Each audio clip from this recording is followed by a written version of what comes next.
Well, good evening. I've got 6 o'clock and the red light's on, so that must mean it's time to start. We will call this regular meeting of Indianola City Council to order August 3rd, 2020, 6 p.m. And of course, the City Council chambers. If you would rise with me and join me in the Pledge of Allegiance. I pledge Allegiance to the flag of the United States of America and to the republic for which it stands, one nation, under God, indivisible, with liberty and justice for all. Thank you, Council. Jackie, start us off. Councilmember Hewlin. Here. Parker. Present. Kling. Here. Schroeder. Present. Southall. Here. Marchant. Present. Mayor Shaw. Yes, ma'am. Thank you very much. We will move on right on into public comment. Item number 4 on tonight's agenda. Do you know that John Neal, I know Jackie texted me that John wanted to speak, and I don't know if there's anybody else or not. Shirley Clark wants to speak on the 28E agreement. Is that correct, Shirley? And Cindy Johnson on, is yours pertaining to 28E or is yours pertaining to broad? Okay, very good. I want to speak on that too. Okay, well, is that what you want Do to? I need to wait? Is That's that not what what I'm you- here about, but I would like to mention it as well. Yeah, John, if you, we'll take all the 28E agreement discussion together. Okay. And so if there's something that you want to speak about other than that, Yep. that would be great. But All right, thank you. Hello, how's everybody doing? My name is Thank you. Jonathan Neal, 501 South First Street, Indianola, Iowa. Last council meeting, y'all decided to remove the logo from the police cars. Kind of bothered me at the speed that it happened. I feel like it wasn't really researched, or I feel like it was inaccurate, the representation that was given. I feel like only one side of the story was heard. And I feel like the people that wanted it removed were the only ones that were able to voice their opinion. I don't know. I wasn't there. So I requested the emails, but I'm confused because we received and filed them at the last meeting. And some of the council members said they received 30 emails. I didn't get 30. I got like 23. So I'm confused by that. I don't understand how, where are the emails at? I had emails sent to my personal address. Okay, but I thought all the emails were gonna be received and filed don't. regarding the subject. I don't know anything about that. You motioned for it at the last meeting. No, I said, I don't know what you're talking about. I received 30 emails on my personal email Yes, account. and Yeah. then I requested the emails that were received and filed. Personal is different than city email. Is it?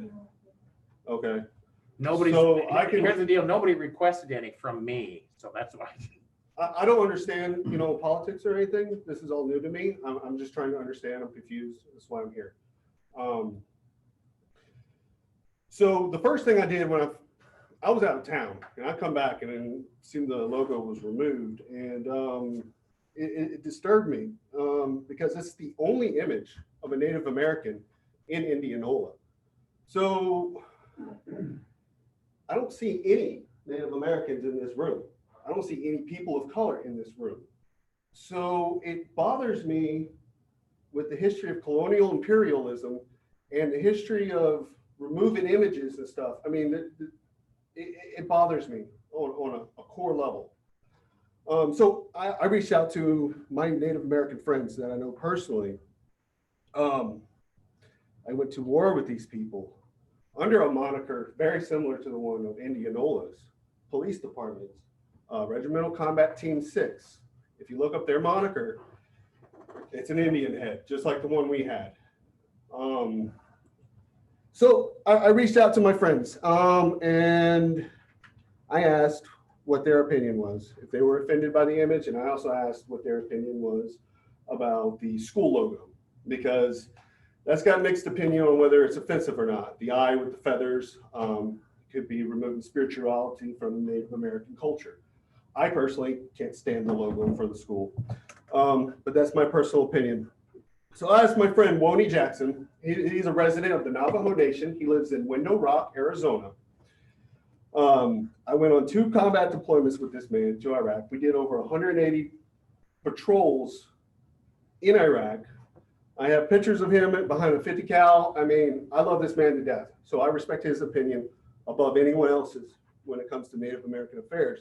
Spent a lot of time talking with him because I always felt guilty what happened to the American Indian. I mean, it was just horrible, the genocide and stuff. I mean, scalping was not initiated by them. It was initiated by the United States Army, which is just an absolutely horrific thing that can be done to anyone. So Woney said, interesting. Well, if they removed it, good on them. Assuming they want to refrain from any political issues. Again, I have no issue with the logos. Hell, where I'm from / reside here on the Navajo reservation, we have logos and mascots that portray natives and Indians. They went on to show me the Window Rock Scouts logo, which is it's a moniker, it's an Indian head, it's a scout, it's blue and white. I'm assuming that's their colors.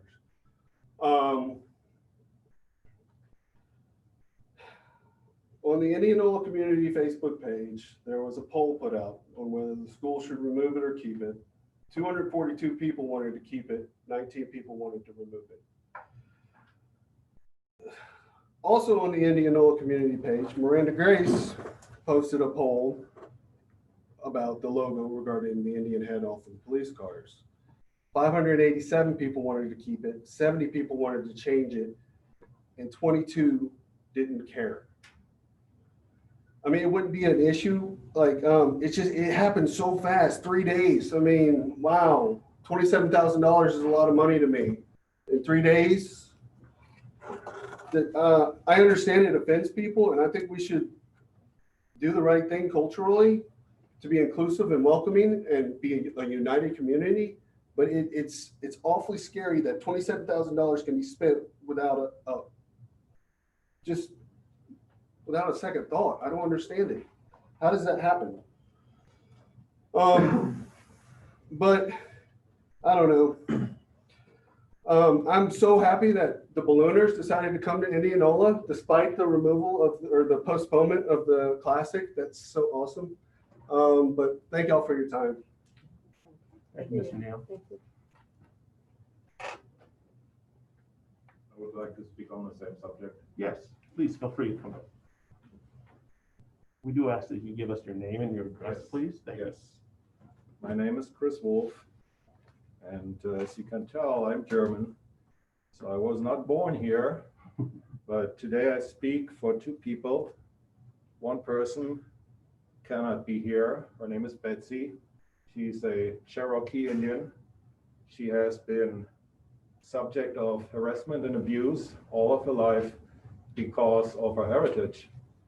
And I also speak of this gentleman here. This is a Native American chief. And I would like to clarify a couple of things. And since this is a picture and the logo of the police department, which I have with me here, so that we all may look at it, this is another picture.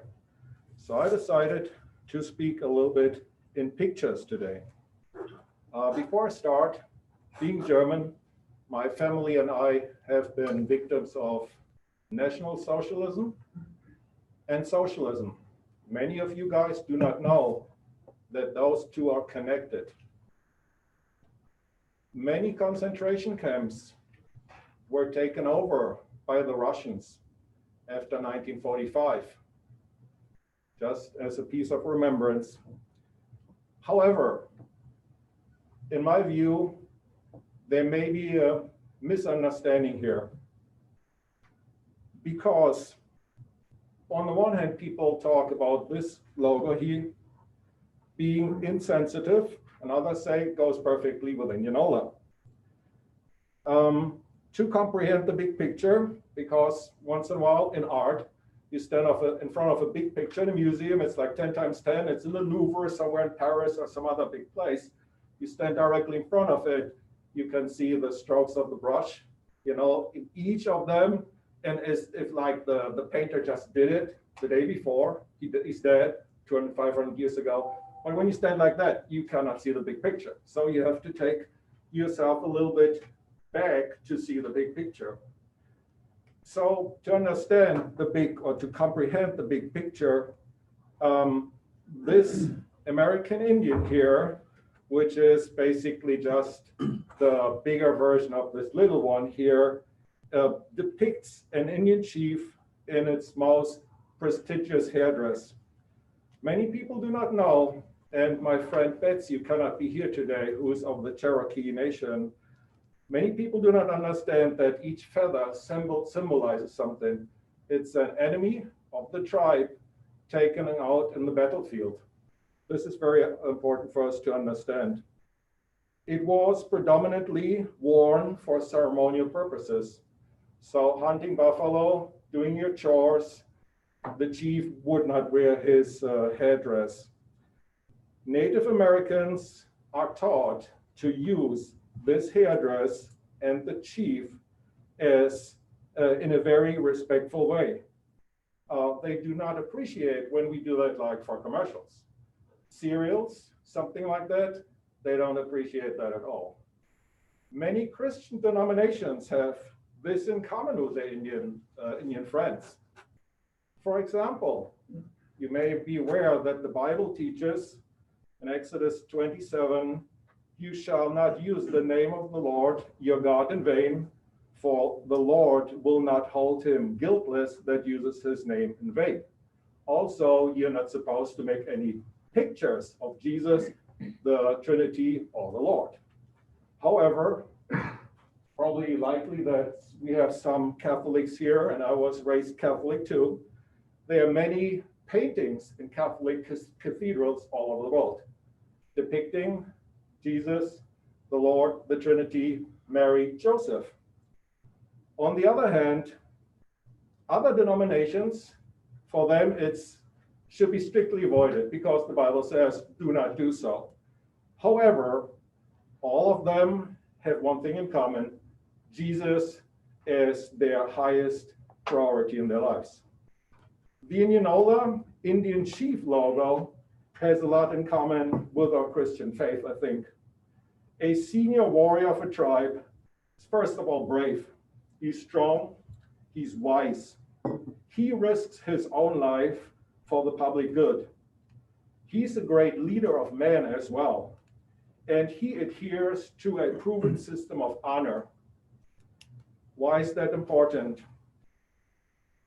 Now we understand that the Indian Chief logo is, pun intended, a badge of honor for every police officer who regards this as a privilege to see himself in the line of great Indian leaders. Conversely, as citizens, it's also our right to demand that police officers live up to those qualities. Yeah, braveness, strength, of course, but also being wise, being a good leader of men, and adhering to that honor system. As a matter of fact, when you think about the George Floyd case, had George Floyd arresting officers admonished his law enforcement brothers to treat him with honor and respect, like this person would have done, nothing would have happened. No riots, no burnings of businesses, no racial divide. In light of what I have just tried to illustrate, it seems to me it's obvious that many Native Americans take great offense in both the Indian Chief Police Department removal and mocking it even as a mascot and a caricature. The Merriam-Webster defines the word mascot, which was used publicly without anybody intervening. Nobody's saying, wait, you cannot use it, as follows: a person, animal, object, adopted by a group as a symbol figure, especially to bring them good luck. As synonyms, it lists, among others, charm, fetish, mojo, and talisman. Imagine, for example, to you Catholics there, I was raised Catholic as well, calling the rosary a bringer of good luck, or a fetish. That's totally disrespectful. The Merriam-Webster furthermore defines the word caricature, which was also used in connection with the Indian Chief logo, as an exaggeration by means of often ludicrous distortion of parts or characteristics. As synonyms, it lists, among others, farce, joke, mockery, parody, sham, and travesty. Imagine, for example, calling Nazi concentration camp Hebrew summer camps. Nobody would, in his right mind, say something like that.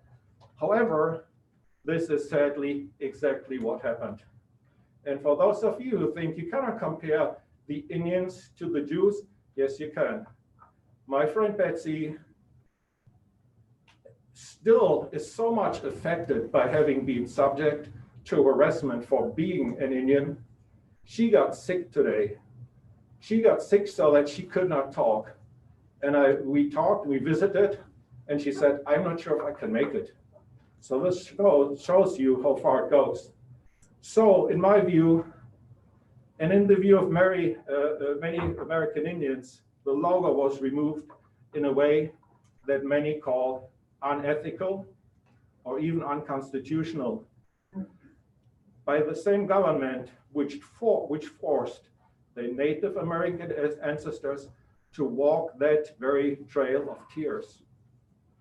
On top of that, as I said before, it was even publicly mocked.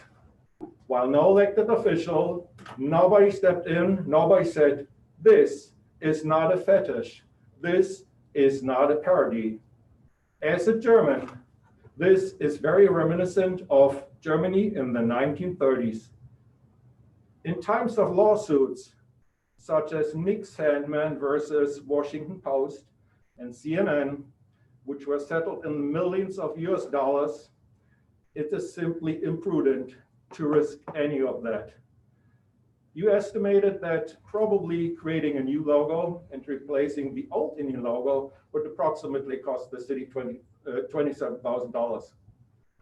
For you, with little legal understanding, ask yourself, how long do you think, what would you think $27,000 would last in a lawsuit against the city of Indianola by tribal members who refuse to tolerate being mocked? All right, that's the heavy part. Here's the good part. There's a deal inside. And I'm not making something up here. As an outsider, I think I can see both sides. All is necessary, no legal battles, etc., is necessary at all, but instead, we have to understand it opens a great window of opportunity, and it's all up to you to grab that unique chance. It only takes a step back from the picture to see the big picture. The logo is a great conversation point. People who are critical of it can say, you know what, that's kind of a mascot, it's supposed to say that, but it seems to be a little bit, it could have been done nicer with color and stuff. On the other hand, there are mothers who say, those women were tough. They gave birth to their babies when it was January, bitter cold. It was August when it was hot and humid, and there was no medical help at all. People would fish, people would hunt, and best of all, what they handed down to us, no GMO seeds, no pollution. It is just, they gave us paradise. What did we do with it? We slaughtered the buffaloes, and we took advantage of their living rooms. For those of you who are not familiar with the Indian tradition, Indians or natives, they use each and every part of the buffalo, unlike trophy hunters. Trophy hunters, they look for the head, they look for the horn, they look for the coat, and that's it. American Indians use everything because for them, the creature is holy. And that's how they treated this land before white man stepped in. So you can shed light from both sides on that logo. However, in my view, you guys have a unique opportunity in many regards. If I were in your shoes, at this time, I understand the Indianola Library has no name, it's just a library. What I would do if you were in your shoes, I would call it the Indianola Indian Heritage Library. And I would dedicate one wing, particularly to an Indian history, to prove that nothing could be farther from the truth than being disrespectful towards minorities. Any minorities, black, white, Germans, Norwegian, Amish, anybody. Picture, instead of potentially having to pay $270,000, $2.7 million for a lawsuit that doesn't lead us anywhere, investing $27,000 into an institution like the Indianola Indian Heritage Library that brings people with all kinds of diverse backgrounds, Irish, Norwegian, Dutch, German, Black, and Indian together. Can you imagine the opportunities such a vibrant Indian Heritage Library could bring? Exhibitions, book readings in English, book readings in Cherokee, book readings in all kinds of other languages. Cherokee or Sioux language classes. Did you watch by chance the movie on the Code Talkers? Can you imagine if we brought together IT and Cherokees and we created internet software that nobody could decipher? Only IT people and Indian people together. That would be one opportunity. Many others, activities, a museum store, and best of all, last time I visited a, how was it called? It was a gas station run by natives, and they had a little museum, and they were all dressed in their original traditional clothes. How awesome. Your name is Indianola. I'm from Germany. I send regularly your magazine to Germany because people are fascinated with Indianola. And this picture here actually was taken from a German notebook that a German friend gave me, and she bought it in, guess where, Germany. It's a humongous opportunity. Nobody could claim that spending those $20,000 would be the first slice of the defunding police in Iowa, which many are afraid of. Many think that it's just getting defund the police through the back door by taking laws away and spending money that has for things that have nothing to do with the police. Nobody could pretend that you silenced minorities. Nobody could say Indianola fell victim to the cancel culture, and nobody in his right mind would pick unnecessary fights in the future, such as questioning if your town, school, street should be renamed. And here comes the icing on the cake. I don't know, I have not seen her yet, if my friend Deb is around here. Hello, Deb, no, she's not. I think I can share some information with you. Her husband and her run a company that does logos for police cars. All kinds of logos. The city of Indianola logo, all kinds of logos. So she told me that if you decided to keep the old logo and name the Indianola Library Indian Heritage Library, she and her husband would do that for free to put the logos back, and nobody would lose his face. And that's what I have to say about the Indian Chief logo. Thank you, Ms. Wolf. We did some research. Isn't it? I might say we're supposed to, Melissa, do you want to go? Mayor, we're supposed to limit people to 3 to 5 minutes and a maximum of 20 minutes, which we've already done. So. I feel this is important enough, Greg, that we probably want to have a discussion on it, Well, please be cognizant of the fact that we have rules in place for a reason. right? Which are largely unenforceable. Really? I believe so. Unless Mr. Fulton wants to elaborate. Well, let's let Melissa talk. We'll discuss that some other time. Good idea. Hi. Melissa Solons, 12 Lancaster Way. Good evening, council members, mayor, city manager. I'm here to voice my disappointment with how things of great importance to residents are being handled at times. Most of you are a body of elected officials who were voted in to serve your constituents, not just get their vote and then do what's on your agenda. I know you ask for residents to reach out to you. However, the message many of you send is that you really don't want to hear from us. Case in point, here are things I've heard from friends in the last couple of weeks regarding the city council, all which very much make me sad, but here's what I've heard. Contacting them was a complete waste of my time. The response he sent back was so rude and offensive, I will never contact them again. Do these people really care what their constituents think about anything? What happened to transparency? Sneaking things on the agenda at noon on Friday was a deliberate effort to minimize the reaction from residents. I'm going to watch from home tonight because nothing I would say would sink in with them anyway. I'd go, but whatever I said would be immediately dismissed. Bottom line is, you're not listening to people. Some of you have asked for my informal help in educating and getting community engagement. I've attempted to do that.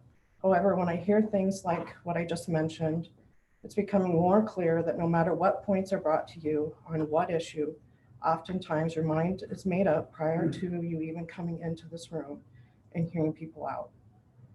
This makes me sad, and it's a sad state of leadership. People I voted for, my friends voted for, because we believed in you.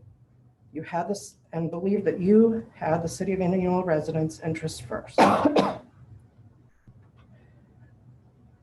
As I mentioned, an example, while you all think making a decision to remove the Indian head mascot from the police department cars, badges, patches, and printed materials was just a business decision to the people in the city who have great pride in the Native American heritage, it's much more than that to many people. My issue isn't so much with the decision that you made, it's the ways in which you went about it. Even if it met the 24-hour state of Iowa notice requirements, an item so important to the people deserved more notice. But it's a sign that you didn't want more people to weigh in. That's the message that you send. It seems to be a series of problematic precedents that are being set and unhealthy trends coming from those who are making decisions. These decisions that really matter to the people of Indianola.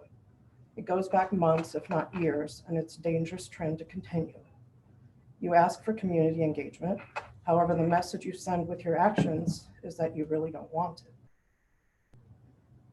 Specifically on the issue of the police department logo, I'll hit on the high points that stick out as signs.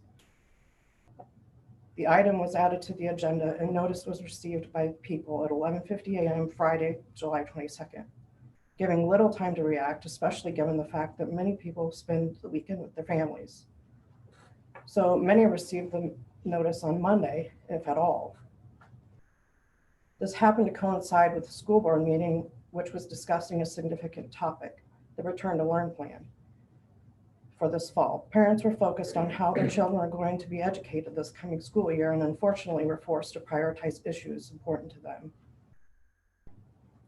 And then there's the topic of public comments not being read into record. I'm not understanding why they aren't being read, and especially why the council was so quick to cut Mayor Shaw off at the July 27th meeting when he attempted to read them. There's only one conclusion the public can draw. There weren't enough in favor of the change. There's not enough opposition or information that our city had, yet council wanted to make the recommendation to move forward with removing the logo. I know the argument someone was offended is one that people want to use. I'm offended by artwork around town. Does that mean I should start a group to have it removed? People are offended every day by various things. By the way, the school board read every public comment they received. That's honorable. That's how it should be handled. After all, in a non-COVID world, those people would have been here making their statement because they feel unsafe coming into a possibly crowded room, their comments don't make it into public record. I'm not trying to be presumptuous. I care deeply about my city and what happens here. I'm trying to tell you that how you are operating is telling people they don't matter to you. Their opinions on tax dollars don't matter. Why should they engage? Why should they spend time sending messages or calling you? Why should they attend a meeting and come to the podium to speak when the impression they have is that your minds are made up before you come in? Or that their thoughts, opinions, and voices often don't matter. It's a dangerous precedence that you're setting and a message that is going to be difficult to change unless you change how you interact with your constituents and really take the time to listen to every one of them that reach out. I would say a couple of you do. I would say some of you have some work to do if you really care about the people in our city. I hope you understand where I'm coming from with all of this, and I look forward to seeing some real change in how you interact, how you try to engage and educate others. I do have a statement to read. It's pretty short, from a person who was unable to come also due to a conflict. Hers is specific to the logo. We all understand the strong opinions on both sides of the issue regarding whether or not the police department should use the Native American chief emblem. We've heard the complaints and concerns of the recent group who claimed this completely respectful depiction is somehow racist. We also understand that many in society are presently mesmerized by particular social justice groups and organizations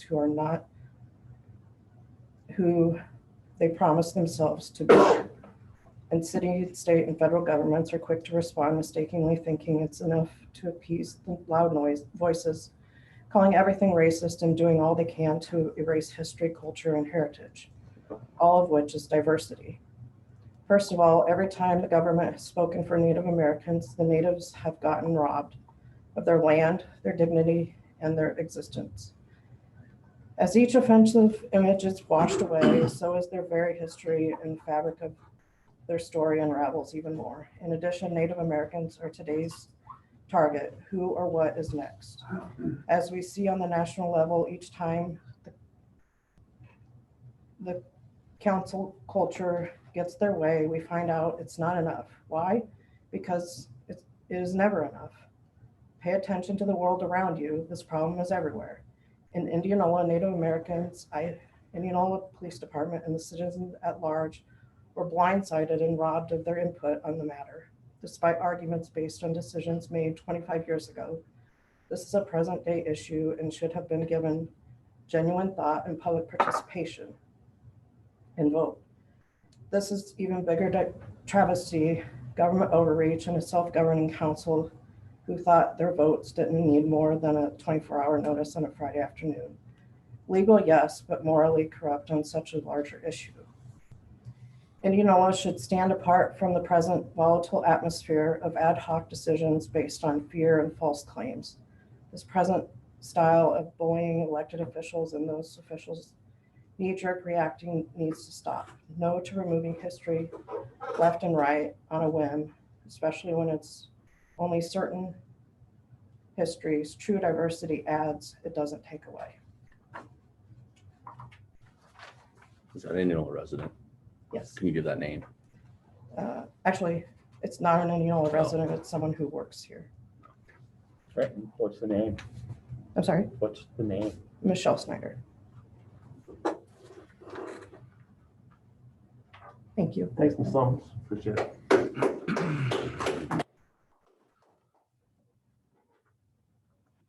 Anyone else dealing Native American? Just open, it can be anything. Yeah, for a good point. Or anything otherwise. Okay. I want to address what Mr. Marchant said to me just a moment ago. I firmly believe, and I teach the Constitution of the United States, and I firmly believe there's no limit placed on the First Amendment. And that might be that I say something that makes you angry, and it might be that somebody says something that makes me angry. But I think when we have important discussions, and I wanted to read those letters into record 2 weeks ago, And I was immediately, and if you watch the tape at about the 7-minute mark, I was interrupted by a council person who read to read them into the record, file them, and submit them. And I didn't have an opportunity to do that. I get it. I understand policies and procedures, certainly. But policies and procedures don't trump the First Amendment of the United States Constitution. And certainly what Melissa just said, I would have let her say, and what Mr. Wolf said, I would have let her say it as well. Because I think it's that important that we all put our name on a ballot and people talk to us and they expect us to be responsive to them. And if it's my job to limit people and the First Amendment rights for 3 to 5 minutes, then I don't want this job anymore. It's that serious. Mayor, I don't believe anybody's constitutional rights or anybody's rights were limited by not reading them because they had been submitted. They were public record. They had access to them. It's been put online. Mr. Kling, you know as well as I do that there was an intent to not have me read those into the record. I've got the emails from the city manager. I've got the emails from Mr. Fulton. It would have taken 8 minutes to read those into record. I don't know, we talk about transparency, we talk about engagement, we talk about a lot of things up here on every other week, right? And when we have people who are willing to take the time to come in here, and quite frankly, a fairly intimidating environment, particularly during a period of time when we had no limitations, or we had limitations placed on us in terms of COVID.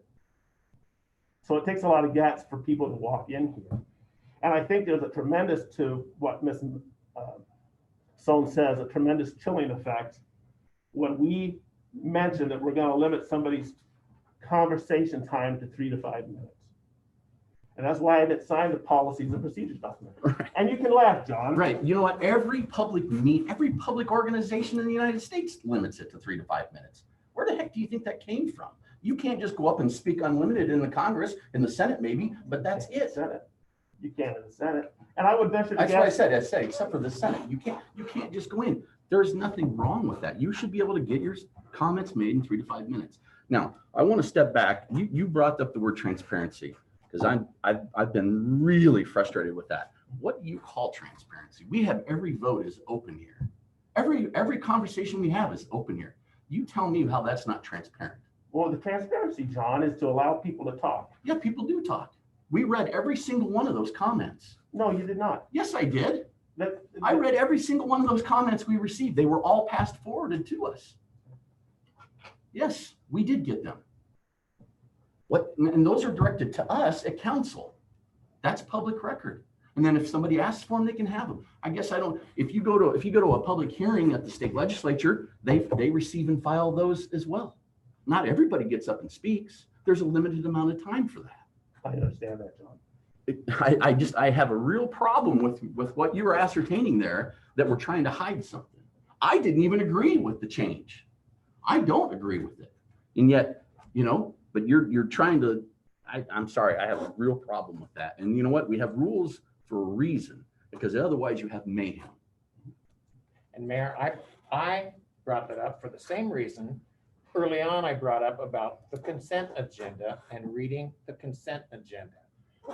The purpose of a consent agenda is to save time. It's all public record. It's all there. That's the whole purpose. Look it up. It's the entire purpose of a consent agenda. I know of no other city council in the metro. Norwalk. Well, there's one that reads the consent. That's the reason I brought it up. There are many things that need to be taken care of and done. I would not have agreed to any of this if I thought somebody with constitutional rights was being invaded, or somebody, or their First Amendment rights, or they didn't get to hear or see anything.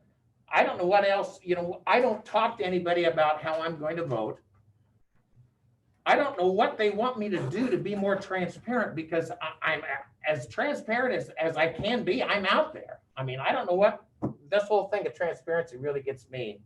And I'm bugged by that also, because I don't know what people want. I mean, do I take my shirt off to be more transparent? Will that do it? I mean, We don't make decisions, and I don't discuss a vote with anybody in here. I don't discuss my votes with the other council members ahead of time. And I look at everything that people send me and email me, but the people who do come and complain have to realize just because they didn't get their way doesn't mean we're not listening. Because I'm the one who had 30 emails and only 2 of those emails were for keeping that logo. I didn't make that decision because I was getting emails. I made that decision because of the history I have with this whole issue for years. Back when you, Could you not yell at me, please? sorry, I talk loud. I'm right here. Back when you were in junior high, and I was in early parts of my teaching career, I was asked and served on the state's multicultural non-sexist education committee, and I did workshops on sex equity and multiculturalism for school districts all over the state. Now that was over 30 years ago. 30 years ago, all the Native American organizations had contacted us. 25 years ago, when this came up with the school, the Native American organizations had all said this is offensive. I'm going by my history and my education from what I've learned. And I don't know how I can be more transparent. And if people don't like the way I vote, then you can just vote me out. I'm not going to lose any sleep over it. I vote my conscience, and I'm truthful. And I don't hide stuff from people. So anyway, I had to get that off my chest. Well, as a new member, I'd like to say something too. And I've listened to this discourse for months and months now, since I came onto council.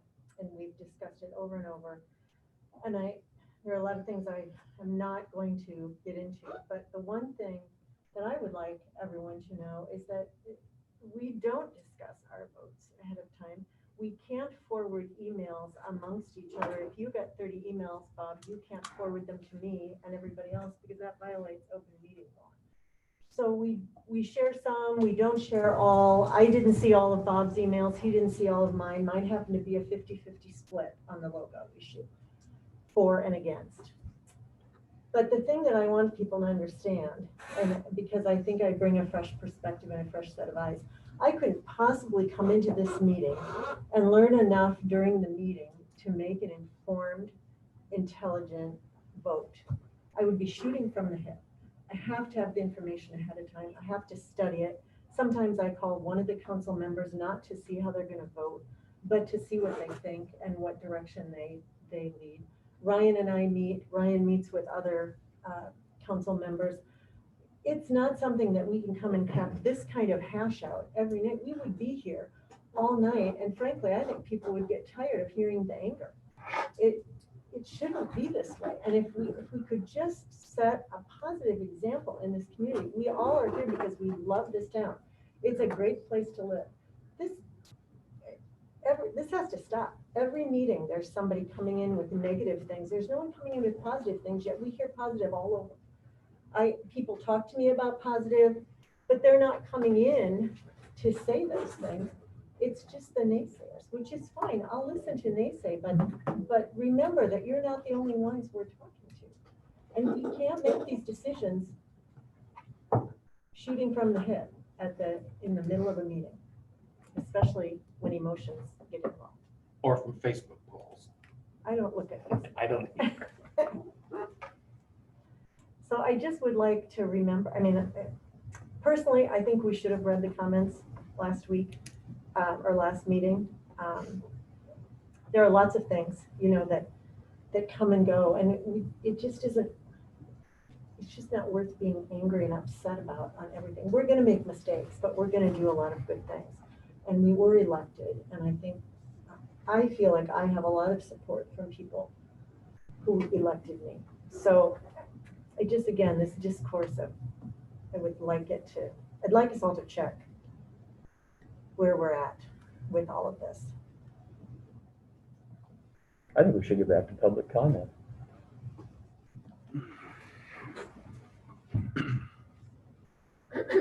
Thank you, council, for your input. Any other public comment this evening? No, no, on the local. Okay. We'll hold that till later. Okay. Is that gonna be when they have the item? Yes. Okay, thank you. Item 5 tonight is consent agenda. As a nod to Mr. Kling, is there anything to be pulled tonight? Item J. Dang, I was gonna go with that. I'm just reading it. Mayor, I need to pull item B, claims. Okay. Anything else? Thank you. I'll go ahead and read it then. Sorry about that, Bob. I was kind of Sorry, I was loud. I tend to get loud That's when I all get right. excited. Item A is approval agenda. Item C is the July 2020 minutes. Item D are applications, including the following two. A renewal Class B outdoor service and Sunday sales privilege liquor license for West Hill Brewery Company located at 219 West Salem Avenue. Item 2 is a renewal of a refuse hauling permit for Weigert Disposal. Item E is approval of pay application 2 for Williams and Brothers Construction Incorporated for work at the Water Resource Recovery Facility. Item F is a resolution approving monthly transfers. Item G is the third and final consideration of ordinance amending the city code for establishment of R1 single-family residential zoning district boundaries on property annexed in the city of Indianola, also known as the Peterson annexation. Item H is a resolution approving and accepting development agreements, easements, and right-of-way acquisition for the East Iowa Avenue paving project. Item I is a resolution endorsing appointment to the Iowa Community Assurance School Board. Move to approve the consent agenda as read. Second, Discussion? I just want to tell Andy congratulations on the appointment to the board for ICAP. That's a pretty good honor from somebody to nominate him from his industry, so. I agree. Point. Mayor, Further discussion? if I can, I just add on item F. This is something that Andy, our CFO, has recommended that we start doing. This is just an added transparency action. When the city receives money is deposited in the general fund, and then things are transferred out. So this is just on a monthly basis, we'll be providing the resolution that identifies those transfers and where they're going. So this is a best practice that he's implemented. And again, I'd echo Councilman Parker's kudos on the fact that Andy's being recognized by his peers in the industry. So. For sure. Thanks, Robin. Any further discussion? Jackie? Councilmember Marchant, Aye. Hewlin, Aye. Parker, Aye. Kling, Aye. Schroeder, Aye. Southall. Aye. Very good. Item B is claims on computer printout for August 3, 2020. Move to approve. Second. Discussion? Jackie? Councilmember Kling, Aye. Schroeder, Aye. Southall, Aye. Marchant, Aye. Hewlin, Recuse. Parker. Aye. Item J is receive and file Bravo operating budget for fiscal year 20. I just want to highlight a couple things about Bravo. Last year, Bravo invested more than $4.1 million in grants to the Metro arts and cultural organizations. For 2021, we anticipate general overall revenue will be approximately 50% of what was received in FY19. And that operating revenue will only be 36% of what was budgeted for this year. That is because we get our money from hotel, motel tax, and nobody's staying anywhere. I just wanted to bring that out because this year, Indianola's own Des Moines Metro Opera received $220,000, and for the last few years has received between $200,000 and $260,000. And if you look right now, their operating Bravo's operating revenue projected for next year will be a deficit of $280,000. Now, because they've been able to use their money wisely, we'll be able to get through this year. But next year, the city of Indianola through the Bravo and the Des Moines Metro Opera won't be so fortunate. But I just want to bring that out, how the COVID has really affected Bravo. Thank you, Bob. Further discussion on item J. Move to receive and file. Second. Thank you. Any discussion? Jackie? Councilmember Marchant, Aye. Hewlin, Aye. Parker, Aye. Kling, Aye. Schroeder, Aye. Southall. Aye. We're going to move on to item 6, which are council reports. First one is consideration of the nomination of Stacey Schoenbrand to serve on the Hometown Pride Committee from July 1, 2020 until June 30th, 2022. Motion to approve. Second. First and second discussion. Hats off to Stacy and crew for, I'm sure it was tough to watch balloons fly and not engage too much. So, and I want to thank the balloonists as well for that. Further discussion. Jackie? Councilmember Hewlin, Aye. Parker, Aye. Kling, Aye. Schroeder, Aye. Southall, Aye. Marchant. Aye. Thank you, Council. Item 7 is Mayor's Report. Community update. First off, wanted to say thank you to those persons who are able to participate in the Mayor's Roundtable on race and diversity. Certainly thank you to the participants. I think there were some good takeaways, probably. Councilwoman Southall was there as well, and so I want to thank her for attending, and Mr. Parker snuck in as well. So John was wise enough not to speak, but thank you to the two of you for attending. Also want to thank West Hills Brewery. It was interesting. Doug mentioned that beer houses have a long history of serving as a community point for discussion. And so we had a very good discussion there, even with social distancing in that regard. So I want to thank West Hills Brewery and certainly Doug and his workers there. I also want to say a quick shout out to the Independent Advocate. Both Amy and Mark were there doing yeoman's work. So thank you to the Indianola Independent Advocate for coverage there as well. You may have seen on my Facebook page today, or maybe not, a presentation that's taking place August 5th. That's Wednesday from 3 to 5. Indianola Parks Friends will be making a presentation at 3:30 regarding the addition of a, what's it being called, Ryan? Is there a name for it? For the gazebo? Yes, sir. Just the park friends have been working collaboratively on a updated new gazebo for the future. Some time ago, there was a plan that it was a master plan of Larger pavilion to replace Yeah, the not even gazebo. gazebo, it's a pavilion. larger pavilion to replace the gazebo. Back in the early 2000s, I can't remember the specific year, but there was a master plan that was put together about Buxton Park. And so that Parks Friends and our Parks and Rec staff have been working on instituting the recommendations from that plan. They will be coming to the council. Staff had some conversations with Elodie Opstead, Steve Gray, who've been on the committee, and kind of talked through a process to make sure that they were engaging different stakeholders along the way. So that's the process they're going through, and then ultimately come up to the council and present their recommendation of what it would look like.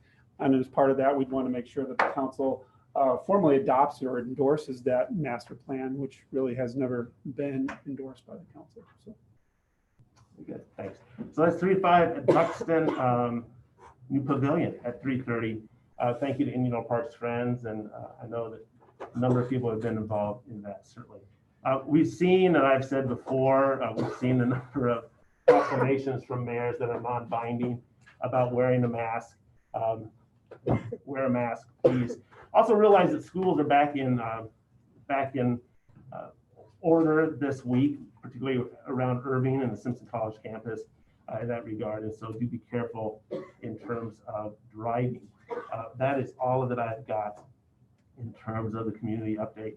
Item B underneath the mayor's report is consideration of renomination of Jessica Perdido to the Memorial Aquatic Center Commission from July 1st, 2020 to June 30th, 2023. Motion to approve the Second. nomination. First and second, discussion. Thank you, Jessica. Jessica happens to be the only female on that board. And so if any females out there watching or in the audience, if you are an honorably discharged veteran, I'd love to put another female on that. Jackie? Councilmember Hewlin, Aye. Parker, Aye. Kling, Aye. Schroeder, Aye. Southall, Marchant. Aye. I'm moving on to public consideration. As always, we'll do old business first and new business. Item 1, old business, second consideration of ordinance amending chapter 100 of the Code of Ordinances of the City of Indianola, Iowa by amending provisions pertaining to interest rates in certain connection fee districts.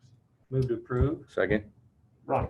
Thank you, Mayor, members of council. So item 8A1 and 8A2 are items that the council's discussed and seen previously. This all started, actually, when I first started with the city back in 2016. This was a topic that was brought up by the then sitting council. And then it was identified as a lower priority. And then in March of 2019, we shared with council via the weekly updates that we had received a number of concerns expressed by developers with the cost of developing these grounds because of the sewer connection and the compounding interest that was put in place. And one of the developments north of town was experiencing a significant cost. I think I previously provided that to council. I think it was like a $50,000 swing, which made it undevelopable. So in March, we reported back to council. We shared the concerns in May this year. During the study session, we provided an overview to the council on what those items were, what some options were, and sought direction from council. So council directed us to go ahead and work with bond council to put together the necessary documents and publish it as a public hearing. Notification was sent out to all the residents within any of the sewer districts, even those that weren't being changed. And so those are those two items. In summary, what it does is it just removes it back to the base rate. So the city's enterprise fund would be made whole on its initial investment. We've had one developer who owns some ground. He was the original developer of the ground. He attended your meeting, last meeting during first consideration. So I know he's anxious at having this be moved forward. Happy to answer any questions. Any questions for Mr. Waller? Jackie? Councilmember Schroeder, Aye. Southall, Aye. Marchant, Aye. Hewlin, Aye. Parker, Aye. Kling. Aye. Thank you, council. Item 2 is second consideration of ordinance amending subsection 3 of section 100.12 of the Code of Ordinances of the City of Indianola, Iowa by eliminating the interest charges associated with connection fees in the Highway 92 West Sewer Connection Fee District. Move to approve. Second. Discussion.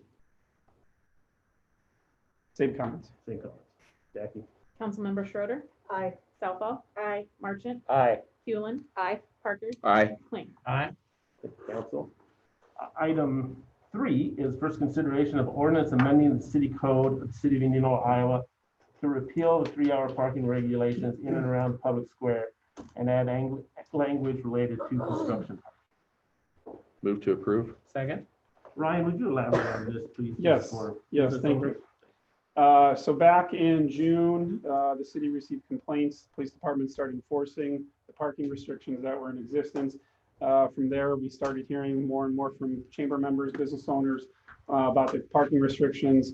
On June 15th, we came before the city council and we had discussion and asked for direction on if there was anything the council desired to do with those parking restrictions. Council gave us direction to proceed with preparing the necessary documents to temporarily suspend enforcement of those parking regulations.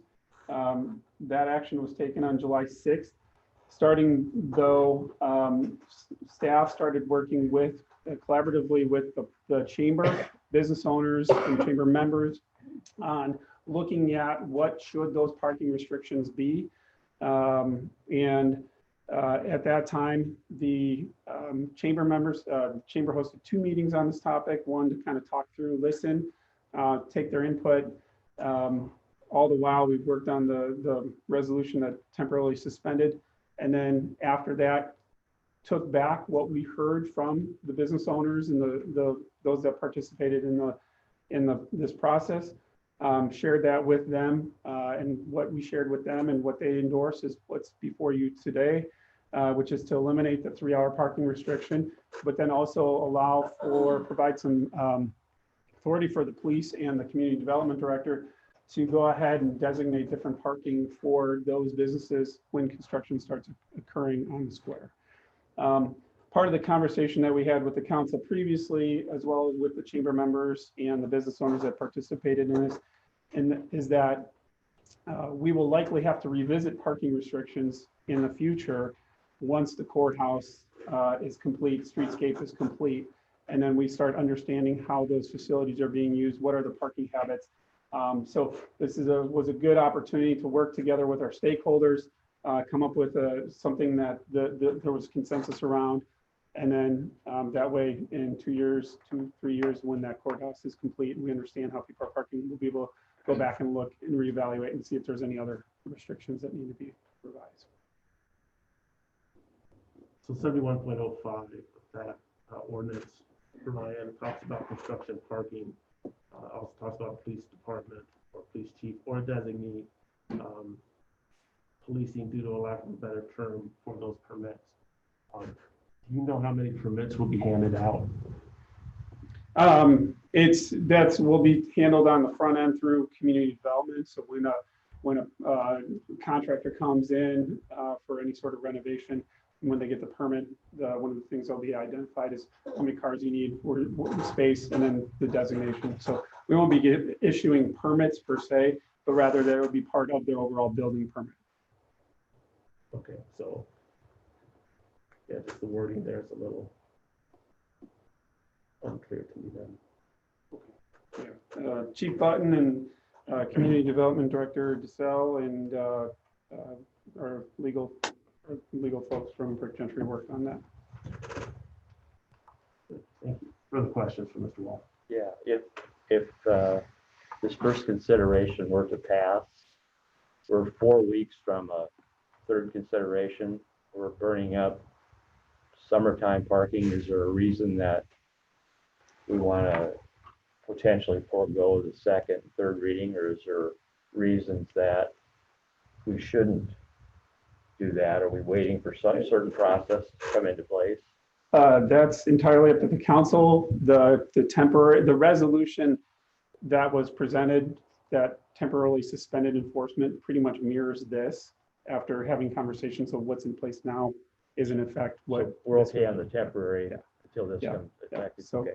the process can Go continue through. on. Okay. Thanks. Further questions for Mr. Wall? Jackie? Councilmember Clayton, Aye. Schroeder, Aye. Southall, Aye. Marchant, Aye. Hewlin. Aye. Parker. Aye. Thank you. Item 4 is a resolution approving a settlement agreement with the Centers for Medicare and Medicaid Services. Motion to approve. Second. Can you give me some background here? I don't know if Yes, it is- some time ago, we provided an update to the council regarding an appeal that we were going to file with CMS for short, regarding billing that we believe we were owed. If you recall, we had a point of time where we had an in-house bill processor left for a higher paying job. We filled that position. If you recall, some on the council would recall that we actually talked about increasing the salary for that position because we're not market competitive. We got somebody in, they were in here for 6 months and then left for a higher paying job with the feds. And then we brought in a private company to process our bills for us. That's been working out great. And as part of their work, they went back and filed appeals on our behalf along with Brick Gentry to recoup some of the money that was that CMS wasn't processing during those transition periods. So what this does is this would bring in between $80,000 and $100,000 into the fire department's budget on back charges that we would collect. Do we know what the total bills were during that period of time? I do not have that.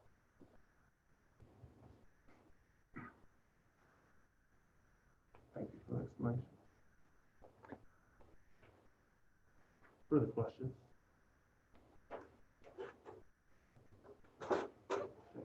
Councilmember Hewlin, Aye. Parker, Aye. Kling, Aye. Schroeder, Aye. Southall, Aye. Marchant. Aye. Good. Item 5 is a resolution approving amendment number 1 to the agreement between the city of Indianola, Iowa, and the Young Men's Christian Association of Greater Des Moines, Iowa.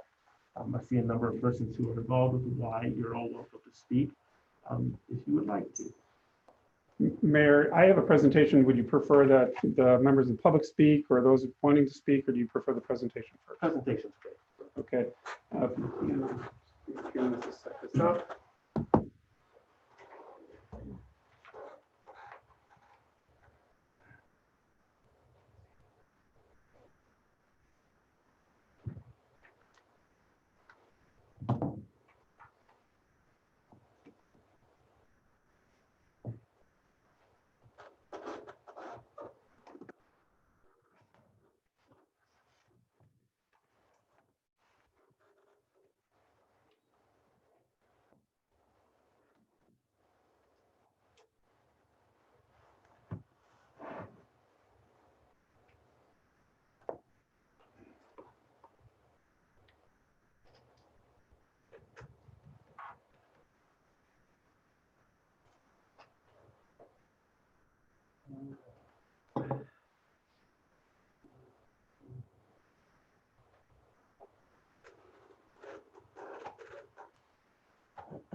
Okay, members of council, before you is a resolution approving amendment number 1 to the agreement between the city and the Y. Just provide a little bit of background. The 2080 agreement is again between the city and the YMCA. This is a landlord-tenant relationship. We talked about 2080, just for those watching at home or here in the audience. 2080 refers to the code, the section of Iowa code that allows for agreements such as this. As many of you know, the city built and owns the building at 306 Scenic Valley, and the YMCA is the tenant of the building and operates the facility according to the terms of that 2080. The basic terms of the agreement, it's a 25-year term. We've got about 17 years remaining, 16, 17 years. The rent per the agreement is to be paid quarterly. The YMCA has been paying monthly, but from an obligation standpoint, legally they're required to pay quarterly. There's a termination clause, which we talked about previously with this body. It's a 2-year notice. It does require a steering committee. That's section 19 of the agreement, and it does require an advisory board, which is section 23. One thing that you all will recall that section 23 also requires that the city would appoint at least 1 member to the advisory board. My predecessor served on that advisory board. The previous council, when I was first hired, assigned me to that advisory board. If you recall, back in 2016, we received a request from the new YMCA CEO, Alicia Barkas, for consideration. She's here today for consideration of rent reduction. The previous city council directed staff to work with the YMCA on a possible amendment to the current agreement. I do want to provide some factual information. $0, zero tax dollars goes to support the operations of the YMCA. $0 of the YMCA's rent goes to pay the debt for the city's building. The city's debt is paid using TIF.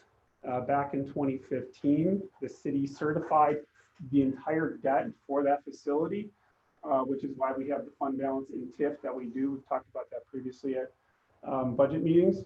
The rent does not issue or does not provide the payment towards the debt. The rent is put in a maintenance fund, and that is used for maintenance items and other city 28E responsibility. And $0 of rent is owed to the city.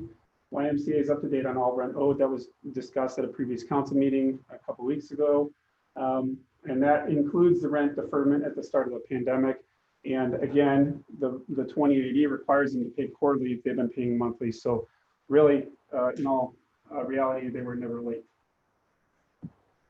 So the process, much like the process for the sewer connection districts and the parking regulations, the way that we operate is when we get a request, if it's not something that's identified in the strategic plan or part of our budget work plan, we come to council and ask for direction. We receive direction from the council to work on the YMCA, to work with the YMCA on that request. We engage the members of the local advisory board on that process and walk through with them. This is the issue that has been brought up. Here are the topics. We worked with the subcommittee of the local advisory board to develop some performance metrics. We talked previously with the council about, well, if the YMCA is asking for something, well, in reality, there should be some trade-offs here in performance metrics to identify. If you meet this, then you become eligible for that as part of these draft discussions.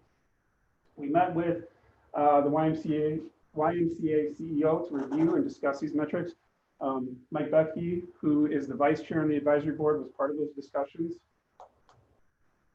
And those proposed terms, which are included in your packet, are here. I just highlighted a couple of them. The YMCA would pay the rent in the amount of $70,000 annually to the city.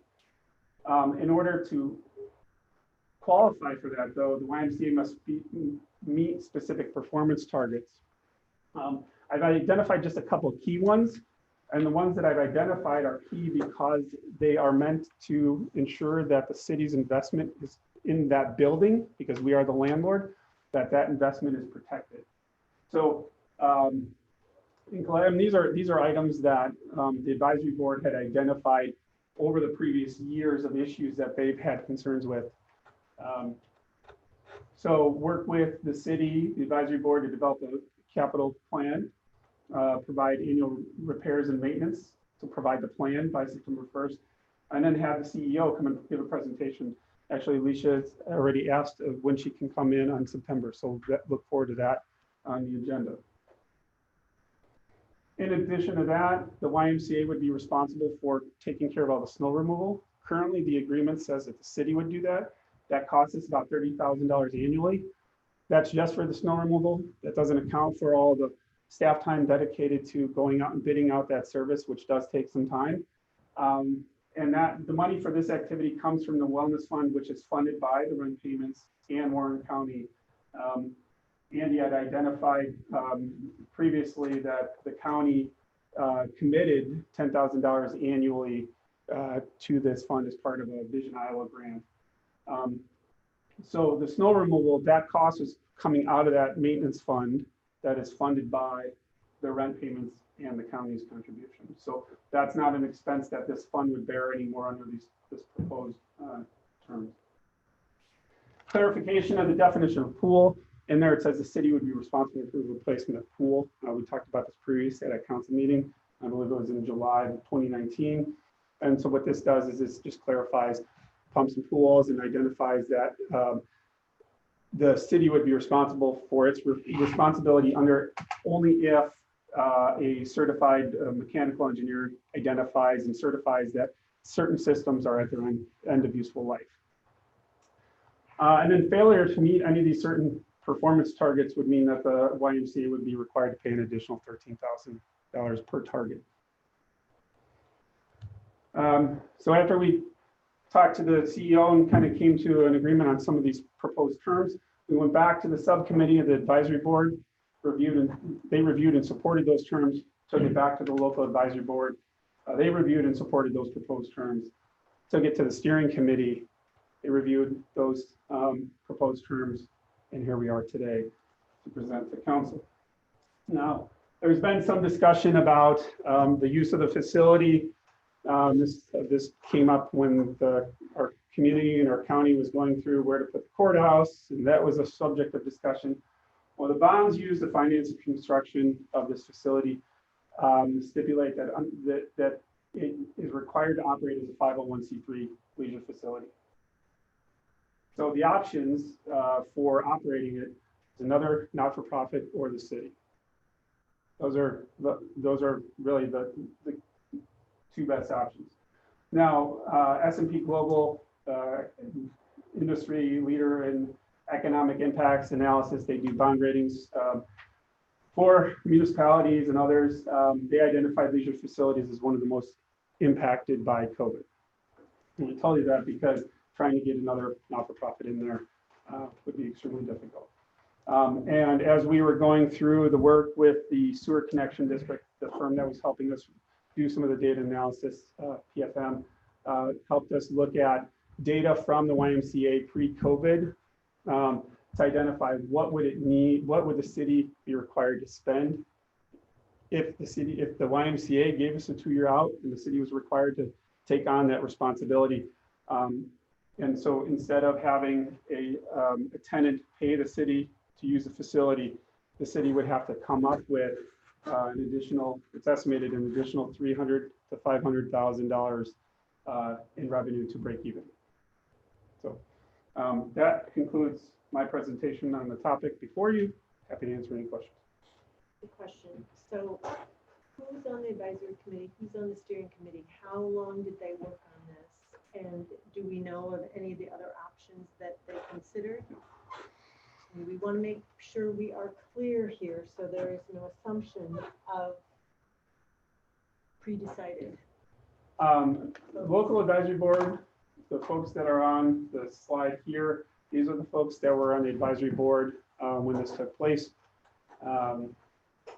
The process to go through, I guess the steering committee, there's 3 representatives from the Indianola YMCA, so that's Mike Bethke, Carrie Bishop, Nate Fell, representatives from the city, Doug Byland, Greg Marchant, Curtis Southall. Prior to Councilman Marchant, Shirley Clark as a councilwoman was on that group. And then we have, there's members from Lee Nelson and Bob Nutgrass from the school district and Simpson College respectively. Let's go back to the advisory committee Sure. and read every single name for anybody who's listening at home. Oh, there's going to be some pronunciation issues. Mike Bethke, Jan Bean, Carrie Bishop, Abby Blake, Jim Carson, Grant Dar, Brandon, Igni, Nate Fell, Kevin Halterman, Angie Jensen, Matt Jeter, Terry Krappel, Seth Plantman, Megan Lear, Alan Magruder, Jeff Peterson, Steve Saylor, Candace Smith, Mike Stodeker, Nikki Whalen. So all solid leaders, all solid city leaders who have spent a lot of time researching this. Sorry, Mary. No, I'm sorry, I didn't show you. So the school board is represented by whom there? It's not school board. Well, the schools. The schools have Lee Nelson and Bob Nutgrass on there. So Lee Nelson, in the 2080 agreement, it talks about the steering committee. One of the responsibilities the steering committee has is to help adjudicate any issues with scheduling of the swimming pool there, because if you recall, both Simpson and the high school use a swimming pool for their competitive swimming teams. And so they are part of the process. They're not voting per the 2080. They're not voting, Simpson's not voting, even though they paid up front for access to the pool. The 2080 between it for the Y is with the city and those entities respectively. Right.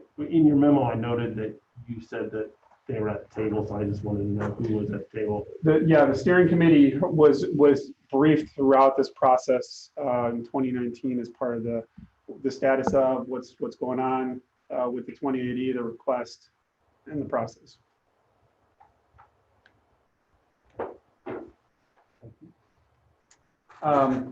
The committees themselves did not look at other options. The direction from the council was we have an agreement in place. It's a lengthy agreement, it's 25 years. And there was a request to look at that. So we did not explore other options other than just talking with bond counsel on what are the other options per the bond notes that we have. And really the only other option that we could quickly identify is the city would take it on. For an extra $300,000 to $500,000. Yeah. And those are, so the discussion we had with this, with PFM about that, they started the process pre-COVID. Obviously COVID put a monkey wrench in pretty much everything that we all do. we started this process with PFM. They looked at it. Their comments was a rosy picture, just assuming taking the YMCA's rate structure, the exact membership that they have, taking everything as is, the city would have to come up with about $100,000. Then you layer on top of that, that doesn't assume any sort of the public pension costs, any of the public procurement processes that we go through. So the YMCA as a corporate entity has the purchasing power. They don't have to go through certain purchasing requirements that we do. That adds time. We don't have those relationships where we can call a vendor and say, hey, we need 1,000 treadmills or something like that. We don't have that purchasing. So when you factor in all of those, then you layer on top of COVID and some of these other things, affiliation with Y or some other things, that it's 300,000 to 500,000 is what they said is probably a good estimate. It could be more, could be less, but it's definitely, there's definitely a big gap that the city would have to come up with.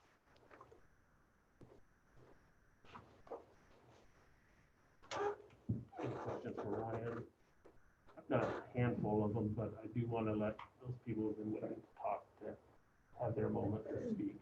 So, Councilwoman Clark. Mr. Mayor, one point of order under those pesky rules under 15.2, we need to have a motion and a second before we let citizen comments. Move to approve. Second. Now you're free. We have to vote on that. No, we just need a motion and a second before citizen comments. Ms. Clark, Well, I'm no longer a councilwoman. once a councilwoman, always a council. Oh, that's what I hear. I'm gonna take my mask off if you don't mind, and hopefully not my hearing aids in the process, which is always fun. Sorry. Well, maybe I'll do it without it, just as long as I don't lose it. Kind of expensive.